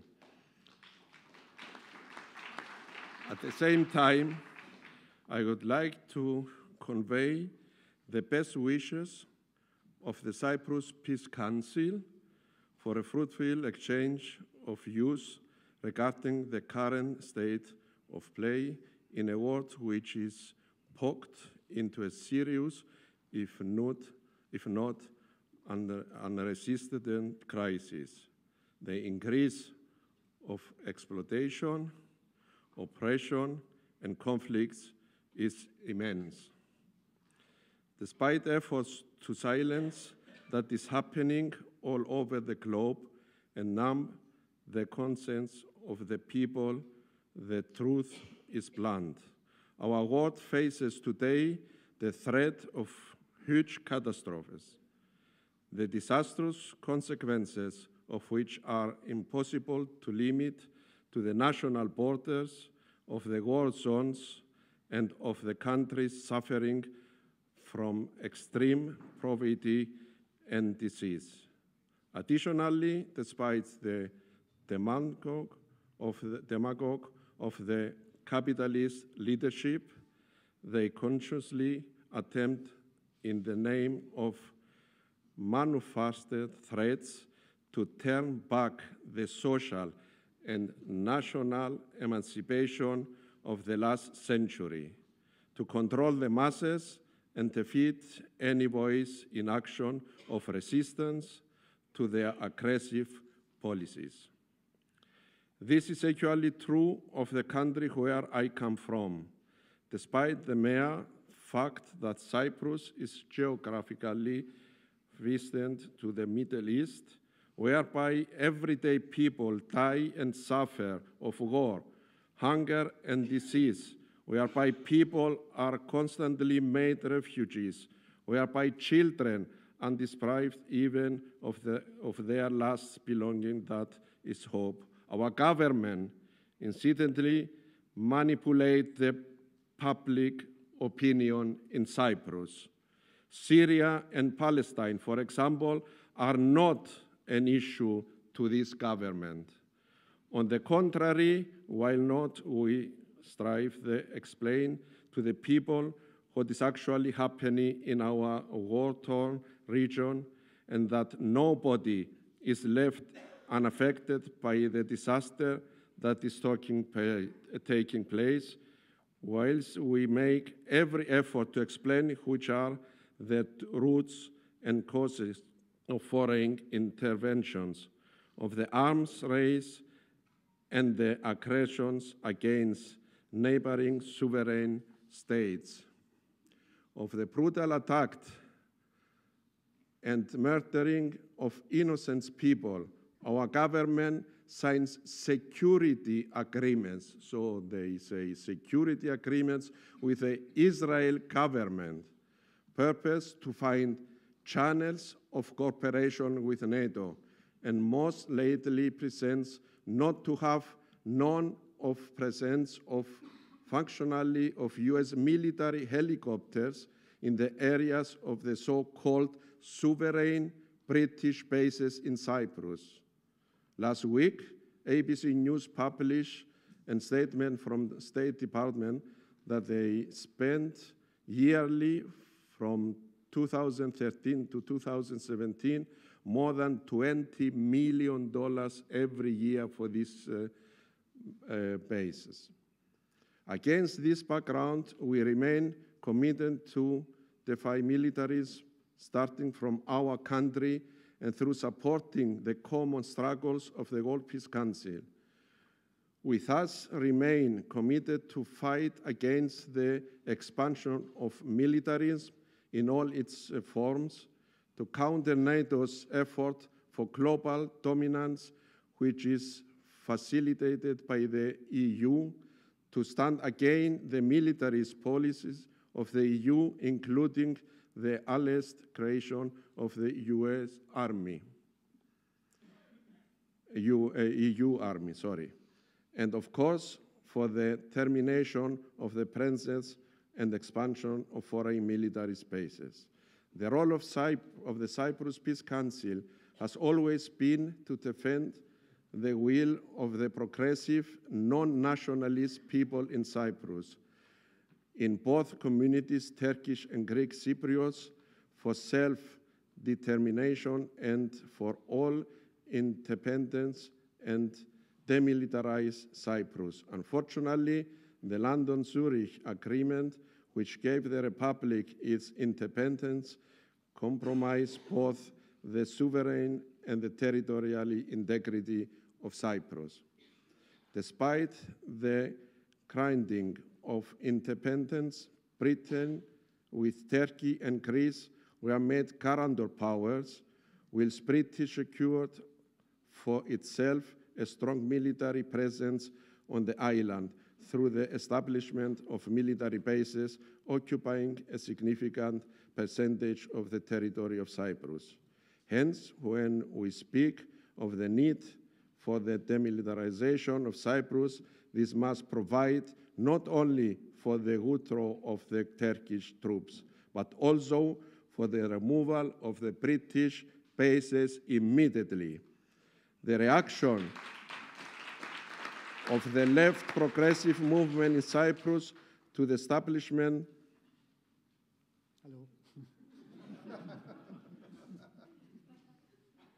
Another 1 minute.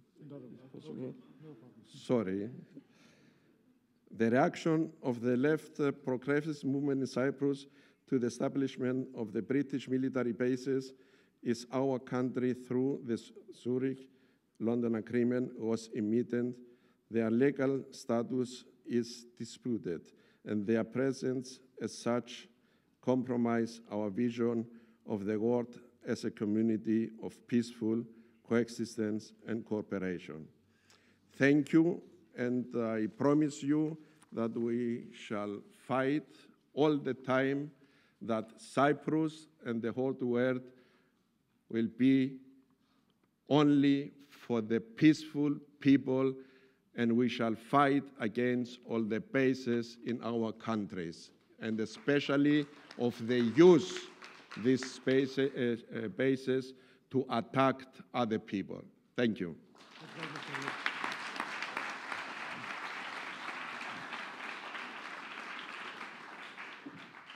Thank you very much, Delius. I now introduce Fulvio Grimaldi, professional journalist and war correspondent from Italy.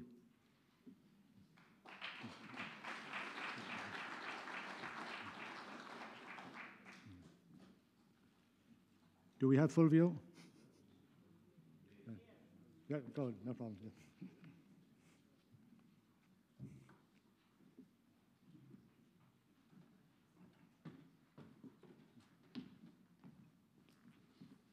Greetings to everybody. Best success for your work and struggle here. And I'd like to give my particular greetings to some Irish friends of mine, Republican Irishmen, with whom I shared some time of my life and some of my reporting and some of my struggle in the North, before Bloody Sunday, during Bloody Sunday, and after Bloody Sunday. This is why this country is deep in my heart. And I'm happy that I was able to give a little contribution in the inquiry that managed to achieve a certain degree of truth on Bloody Sunday. Having said this, I'd like to stress a circumstance which I consider something not very positive regarding my country. I feel that the role that Italy plays in the general strategic outlook for war in the world is underestimated. It is not sufficiently considered, its gravity, its importance. I consider Italy the forefront of a cold and certainly soon warm war, and occasionally already hot war, not so much between West and East, but between North and South. How many countries are there in the world? 190, 192, I don't remember. But of these countries that host, as it was said before, about 1,000 US bases, these countries host, 10% of these bases are in Italy. So 192 countries, one country holds 10% of all 1,000 American bases, which should make people understand what kind of role Italy plays in the overall military scenario in the world. In fact, we have these 90 or nearly 100 bases. Many of them are secret, but others are very well known and have been very, very active in recent wars. Let me list them. We have in the northeast, when the main threat was supposed to come from the east, we have Aviano and Gedi. These are two bases that host nuclear weapons, around from 60 to 90 nuclear weapons, despite the fact that in a referendum, the Italian public decided against all presence of nuclear energy in its country. It's a violation of our constitution, it's a violation of our law, but it goes on, and these nuclear bombs, B-61, will soon be upgraded to B-61-12, and we are going to pay for that. From Aviano, the air base, the war was conducted, the most part of the war against Yugoslavia and then against Serbia was conducted. Air raids started from there. From there, the aircraft that dropped uranium-enriched bombs on Serbia and cluster bombs on Serbia were departing, well, being launched. Thousands and thousands of air raids. Coming down towards the center of Italy, we have Vicenza, which is the base, a huge airport, one of the largest military airports in Europe, which is the host, which is the home for the 173rd Airborne US Brigade, active in Afghanistan and in other Middle Eastern countries. Coming down further down towards Rome, we have Camp Darby. It's the biggest arsenal outside the United States. It contains millions and millions of weapons, bombs. Its recent development envisages a further infrastructure that connects this base, of whose content nobody knows what it really is about. It connects it to the port of Livorno, which has become a militarized port that is completely under control of the United States and therefore no under Italian sovereignty. Further down, we have Naples. Naples is the headquarters of the Allied Joint Global Command for the Navy of all Allied forces. The admiral sitting there is now the admiral commanding Trident Juncture 2018 in northern countries, which shows the importance that this headquarters have in overall military commitment of the United States in Europe. Again in Naples, we have the command, the overall command over US Naval Forces Europe, US Naval Forces Africa. And that takes us to Africa, and it takes us near Africa to Sicily. In Sicily, we have 3 huge bases. One is Augusta. It's a port for nuclear submarines, where US nuclear submarines, against the wishes of the Italian public, which was expressed in a referendum, can dock and can leave and can come and go as they wish. In Sicily, we have 2 more bases. One is Sigonella. It's the biggest European base for drones, and it was decisive in the war against Libya, in the destruction of Libya. Most aircraft left from Sigonella and the drones as well.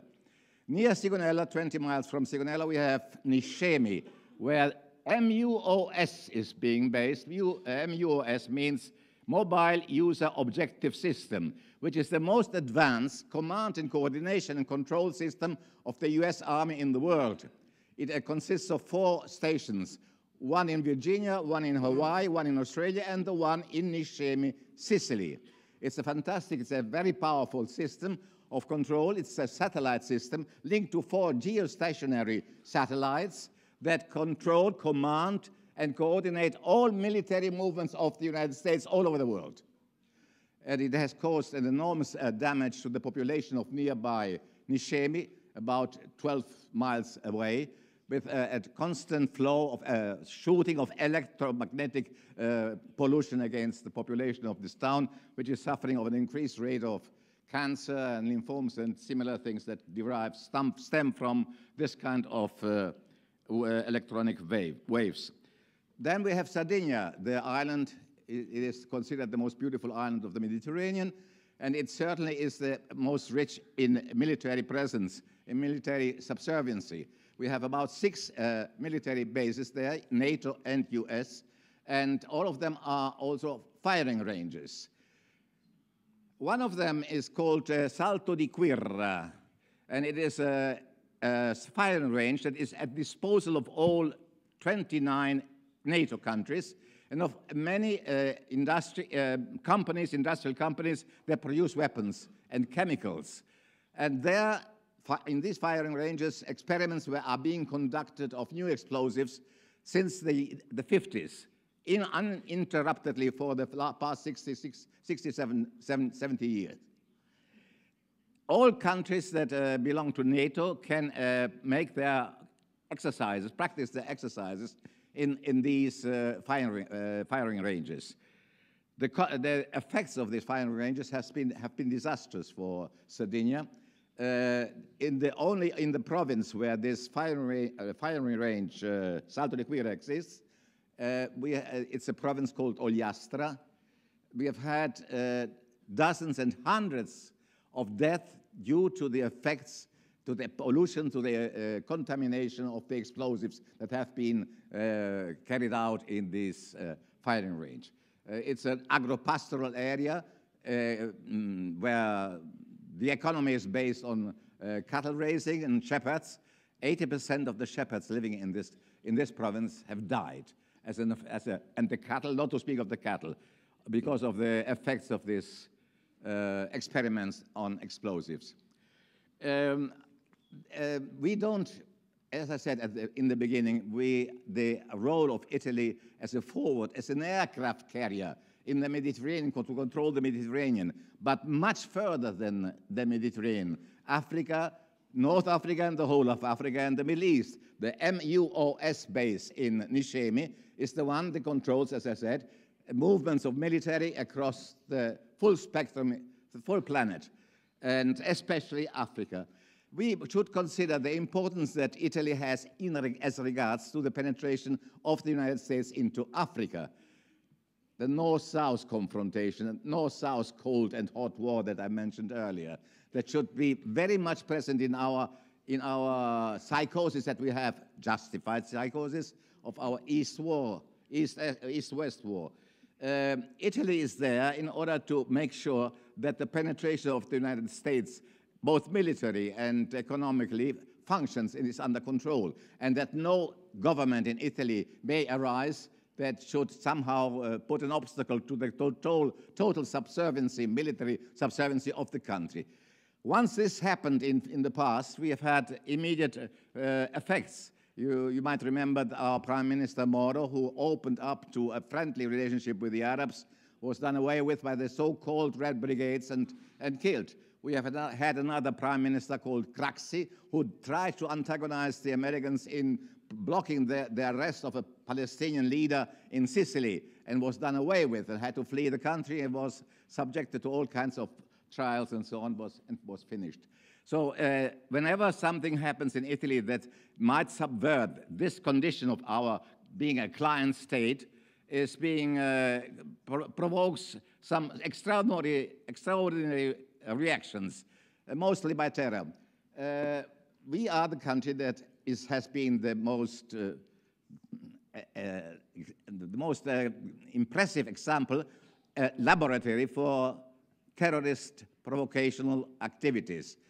We have had terror attacks in various countries with Piazza Fontana, Italicus, and so on, much before terrorism has been used by imperialism in other circumstances and areas. And this constantly happened in the circumstances when Italy was trying to have some little room of autonomy, of independence. So this is our present condition. It is a very strong condition. The fact is that we are very much projected, as I said before, towards Africa, and this should not be forgotten. When we consider the problem of migration, we are extremely exposed to migration. Italy is the country that is closest to Africa and receives hundreds of thousands of migrants, of refugees, and so on. Generally, we are inclined to be very solidaristic. We are prepared to be welcoming these people. We are sorry about them. We feel compassion. But we never think of the origin of this enormous condition of movements of people from one country to another, from one continent to another. And this happens because Africa is being subjected. There are 52 countries in Africa out of 53 that harbor American military presence. And the American military presence in Africa is a precondition for the American multinational economic invasion and occupation of Africa, which means land grabbing, which means mining, which means subverting the economic structure of Africa, and this means refugees. This means refugees, this means invasion of migrants, and therefore the origin of all of this is very much to be charged on imperialism. Okay, I'm finished. Thank you very much. All the best.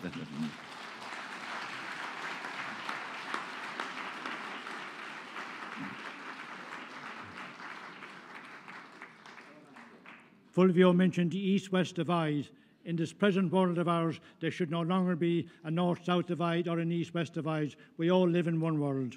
So thank you, Fulvio. And last and by no means least, I introduce Lucas Werl from Germany. Christine Karch was meant to be here, but she's not available. And Lucas represents the Stop the Air base in Ramstein in Germany. And clearly the Ramstein base in Germany is one of the most, I suppose, outrageous and important from an American point of view. Thank you very much.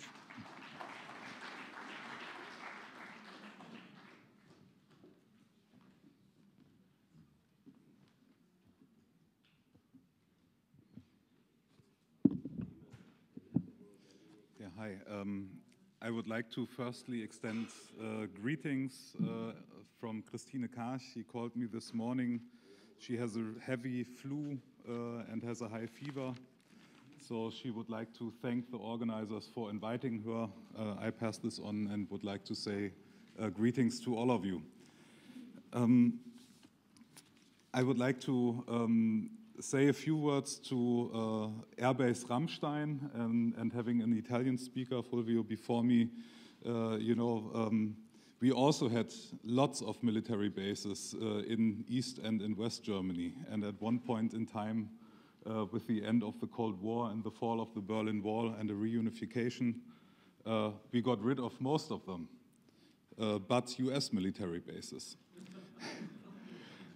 This just got me thinking. So we are still having many military bases of the US forces in the country, not as many as in Italy, but they also play quite a strategic role. I would like to give you some information on Airbase Ramstein, which is south of Cologne and west of Frankfurt am Main, in a highly militarized area. There are still up to now a dozen military bases of US forces, amongst others also the German airbase Büchel, where US nuclear weapons are lying, which are also being modernized right now. A commander of the airbase Ramstein once said, it is the largest, most trafficked, so with most traffic coming through, best and one of the most important, if not the most important, military base of the world. This is a statement that somebody living there heard him say. Why is this? It is central to the US European Command. It is the headquarters of the Allied Air Command of NATO. This also means that it has the nuclear command for the nuclear weapons that are lying at Airbase Büchel, which is a German airbase. And it is also the command center for missile defense. So you have in Ramstein the sword and the shield of NATO forces. It is the headquarters of the US Air Forces in Europe and in Africa. And connected to this headquarters, there is a satellite relay station for drone warfare. I think you heard about this. Brandon Bryant, a former drone pilot, after dropping out of military service, gave this information to the public. He was working as a drone pilot in the US, and due to the shape of the Earth, in order to have drones flying and attacking in Afghanistan, in Yemen, in other countries, there needs to be a transmitter, and this is the relay station at Airbase Ramstein, which receives information from the US via a cable and then transported to the satellites, which then guide the drones and give the information onto the drones. So Airbase Ramstein is actually very important for US and NATO warfare. And having grown up in the, how old am I? In the early, late 80s, witnessing this reunification process of Germany with Richard von Weizsäcker kneeling in Warsaw saying that it was a liberation that Germany lost the war. We didn't lose the war, it was a liberation of Germany. And growing up in this still up-to-date and unfortunately even more up-to-date saying no more war, no more fascism. You know, it's for me really difficult to understand and to see that the German government is quietly accepting this, is not very much communicating about it, and most and foremost is not doing anything about it. There's statutes of forces agreements. They were mentioned earlier, I think, by Dave. Also for Germany, and it would be quite easy for a German government to just cancel the agreement for this military base and to stop drone warfare, at least for a little bit, until the US is able to use other satellite relay stations that exist in this world for the warfare. But the German government is not doing anything. In Germany, we started a campaign in 2014, the campaign Stop Airbase Ramstein. And for 5 years, or for 4 years, we will come in the 5th year now, we have been protesting the drone warfare, demanding the closure of the satellite relay station, and also closure of the military base in the long run. But first and foremost, and soon or now, we wanted the satellite relay station to be closed. In 2019, we will have for the 5th time protests. They will include a camp, they will include a blockade and other non-violent activities, demonstration, cultural activities, and also for the 3rd time an international conference, No Bases. So this will take place from June 20th to June 30th in 2019 in Ramstein. I heavily invite you to participate, and I would love to see that we continue the discussions we have here this weekend, if we could continue them there. I also would like to just give a brief information on the next big event that NATO is doing. They will celebrate their 70th anniversary, April 4th in Washington, D.C. And I also would like to call on all of you to discuss it in your groups, whether you do actions to not celebrate, but to demand the dissolution or the abolition of NATO, and to inform your public and your audiences about what NATO is doing. I don't think that I have to repeat anything. There were many issues mentioned before. The only thing that I want to reiterate and to highlight, NATO is the main driver for militarization on this globe. It is the main weapons distributor on this world. It has a global reach. It has contacts and partnership with over 100 countries. And we need to get over it. We need to get rid of it, and we need to have, I very much agree with Mayred Maguire, we need to have a culture of peace, and this is not possible with NATO. So I think this is something we all need to work on, and I would like to ask all of you to organize events. There will be in Washington events, I think from March 30th to April 4th. There are already different groups planning activities, so please get information. Maybe you want to join. I would like really to see huge protests in unity against NATO on this occasion of 70 years. Thank you.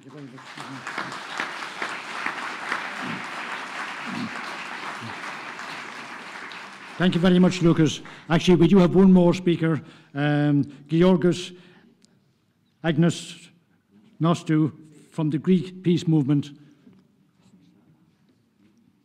So, Georgios. Yeah. And just while we're waiting, just an issue of maybe slight clarification. We mentioned the children who were killed in wars. It's very important to emphasize that all children are equally valuable. Israeli children have been killed. Children have been killed in 9/11. I think there were 8 children killed in the attack on New York on 9/11, one of whom was Irish. children have been killed in Paris, London and elsewhere, but of course most of them have been killed across the Middle East. But killing any child is totally unjustified. It is a war crime, and causing the deaths of up to 1 million children is the most atrocious war crime committed, I think, since World War II. Okay, Georg, all yours. Dear fellow fighters, on behalf of the Secretariat of the Greek Committee for International Detent and Peace, I would like to express our militant greetings to all the participants that are present here. I would like also to salute the initiative for the realization of this international conference against US and NATO bases all over the world, especially in a period when the clouds of the war are becoming more dense. Hotspots of war exist throughout the length and breadth of the planet, bringing to the fore the possibility of more local, regional, and even generalized war. This becomes clear from the enormous concentration of firepower in a number of compositable regions of the planet, especially in Balkans and southeastern Mediterranean. Under the light of these developments, the Greek Committee for International Detent and Peace took the initiative to publish a brochure that underlines the role of NATO and EU as tools of capital against the peoples. This is an effort by our side in order to enlighten, to contribute to the discussion for the reveal of the criminal character of NATO and EU against the peoples, to mobilize workers, self-employed, women, youth against these organizations. Dear fellow fighters, over time and place, under all NATO and EU summit meeting decisions, is the signature of all Greek governments. Not at all accidental, lately, the US ambassador in Greece described our country and its government as a geopolitical hinge and as a preferred ally, expressing in this way the magnitude of its involvement in imperialist planning. That's why, amongst others, we underline that the Syriza-ANEL government, with the support of the other bourgeois parties, bear grave responsibilities for the deeper involvement of our country in imperialist plans and wars. For example, it's not accidental that Greece spends over the 2.4% of GDP, in other words, over 4.3 billion euros, on the needs of NATO. In the name of the multidimensional foreign policy and geostrategical upgrading, in order to attract investments, but also to export Greek capital to the border region of Balkans, the government has undertaken an active role on behalf of the US, NATO, and EU, placing our people in great danger. It expands and extends common interstate military exercises and co-training within the framework of NATO, with the possibility of using, whenever necessary, both military and civil infrastructures, ports, harbors, highways, for the needs of imperialist organizations. The extension of the Mutual Defense Cooperation Agreement between Greece and the USA, which was signed in October of 2017 by the Syriza-ANEL government, paved the way for Greece to become an enormous US and NATO base. Not only the government upgrades all the existing bases and headquarters, such as the group of facilities in Crete, the air base, the naval base, the firing range that play a special role in all imperialist wars and interventions, but also creates new ones all over our country, and discuss even the possibility of transferring nuclear weapons in the base of Araxos, in the NATO base of Araxos.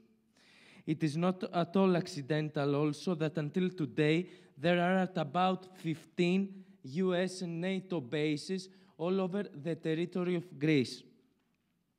Under the light of all these developments, Greek Committee for International Detent and Peace developed a consistent action with hundreds of mass mobilizations all over the Greece, and especially in the regions that exist bases and headquarters of NATO and EU. It opposed decisively and consistently to the anti-people policy of the government and the other bourgeois parties that promote the even deeper incorporation of our country into imperialist organizations, demanded our country's disengagement from NATO and EU. This action provided a decisive response to the propaganda campaign that aims to dull people's awareness of every anti-NATO, anti-US, anti-imperialist expression by hitting fascist, racist views and practices. We underline also that the systematic condemnation of the criminal role of NATO as the armed hand of Euro-Atlantic imperialism must be associated with the revelation and condemnation of the role of the EU and the common policy of security and defense. The imperialist interstate union, EU, and its tools are enemies of the peoples, and the views presented by the EU as a force of peace are groundless. Dear fellow fighters, we continue strongly and decisively with stepping up our struggle with confidence in the inexhaustible popular forces. We believe in power in the hands of the peoples to end this barbarity as a whole once and for all. The peoples have never been and will never be alone when they react and emerge on the scene. They hold a powerful weapon in their hands, which is the solidarity among them. Thank you.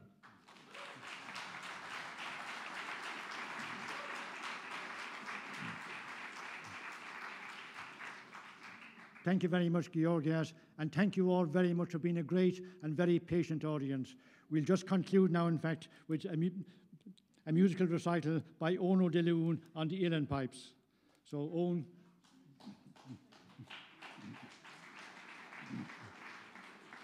Oh yes, and just a small announcement. If Miss Toby Bloom is in the audience, Roger Cole has organised your accommodation, so make contact with Roger and he'll look after you.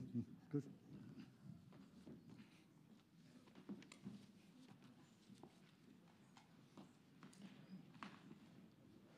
And I got it, the bar is probably still open if anybody wants refreshments.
You got that, Brian?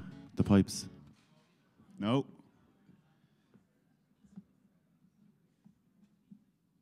You can't mute them for a sec.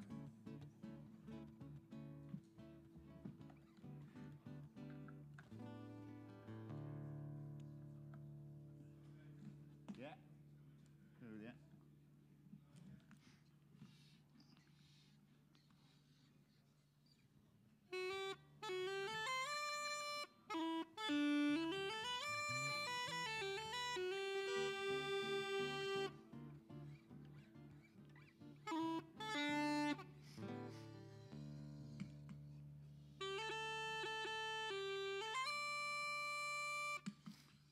Conastan Shiv on a Varvad.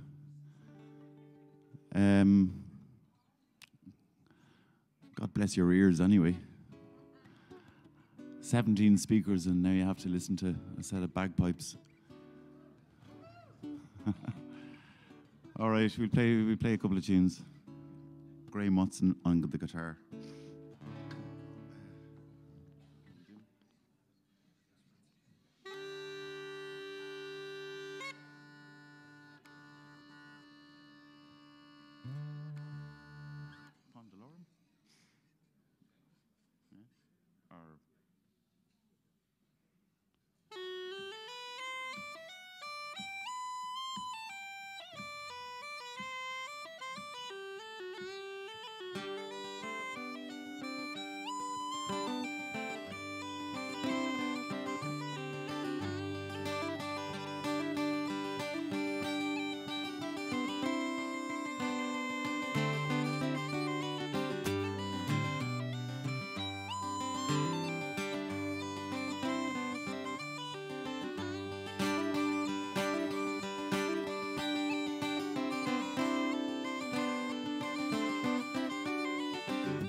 Thanks very much. Is it okay if I speak in English? I can speak in Irish then, or Druch Frankish, no Druch Germanish, no Druch Spanish. Fi me husen kun de Rus chamáin níos luúthe, agus chonig mé relig Turlach O'Carlin. So the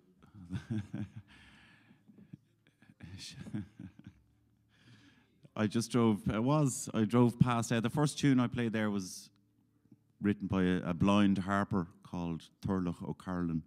He died in 1738, and I drove past his grave today and nearly crashed into a lake because I saw it said Turlach O'Carlin's grave, and I have to stop at this. So I went in, had a sip of whiskey over his grave, and played him a tune on the whistle.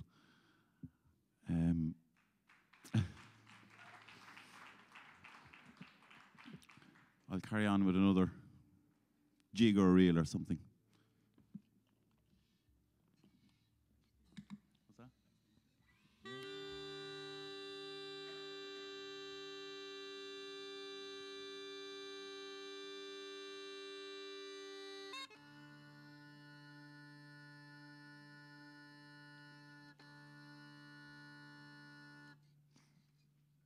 Thank you.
Actually, that was a tune I wrote for Hugo Chavez. I called it Real Hugo Chavez. And I was never able to send it anywhere. I wanted to send it to the Venezuelan embassy, but I couldn't find an address here or in London or anywhere. So they never got it. Well, I thought he was cool anyway.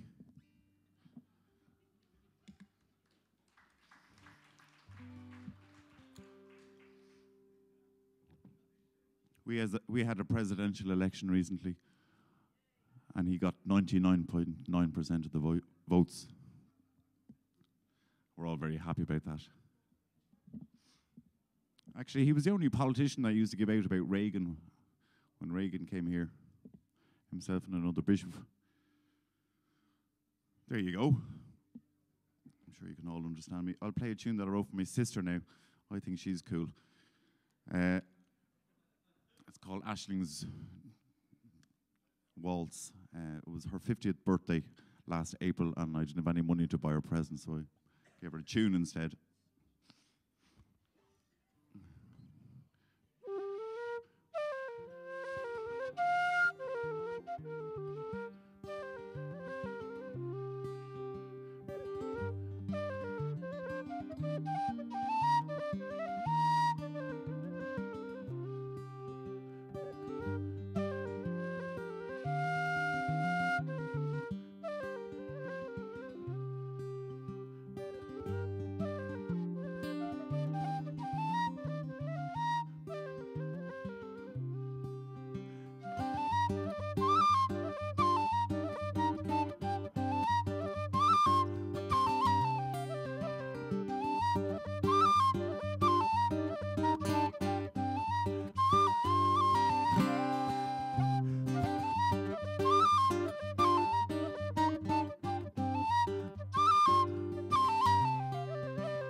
Grimila Mahagov.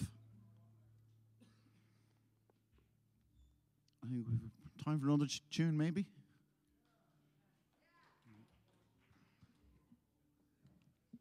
Thanks very much.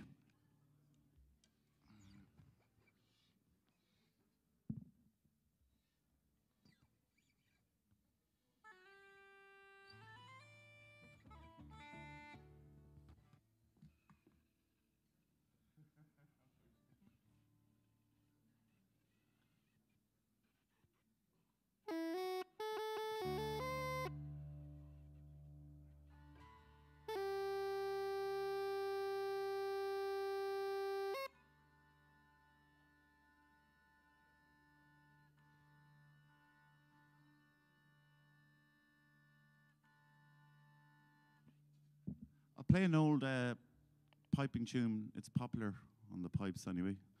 Liam O'Flynn, a piper who just died recently, great chap.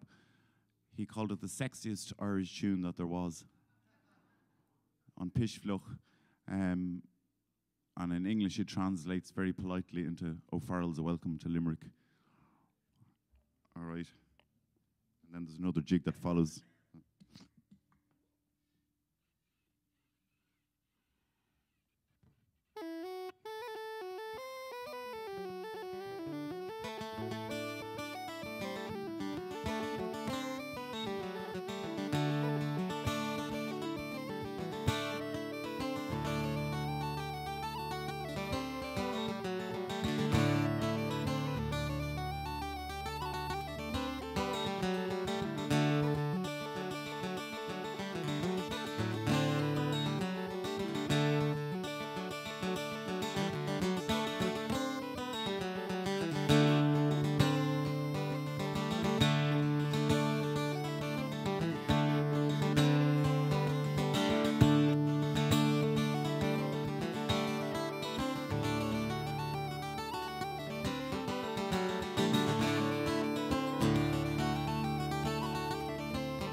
All right, thanks very much.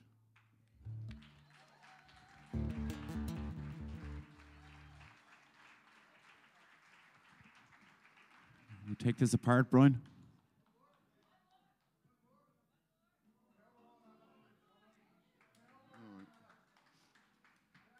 Okay, we do one more.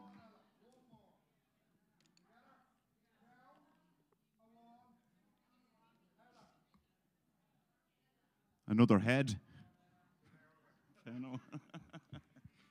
We'll play another quick tune, so.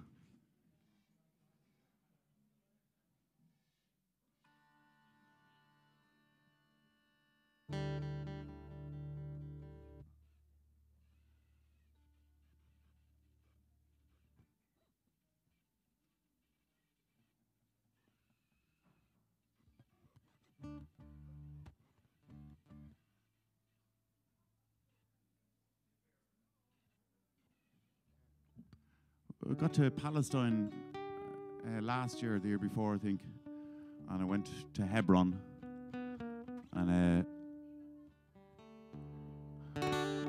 yeah, it was a great trip, and I wrote this tune when I came back from Hebron, just where your man Abraham is buried.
All right, Brian.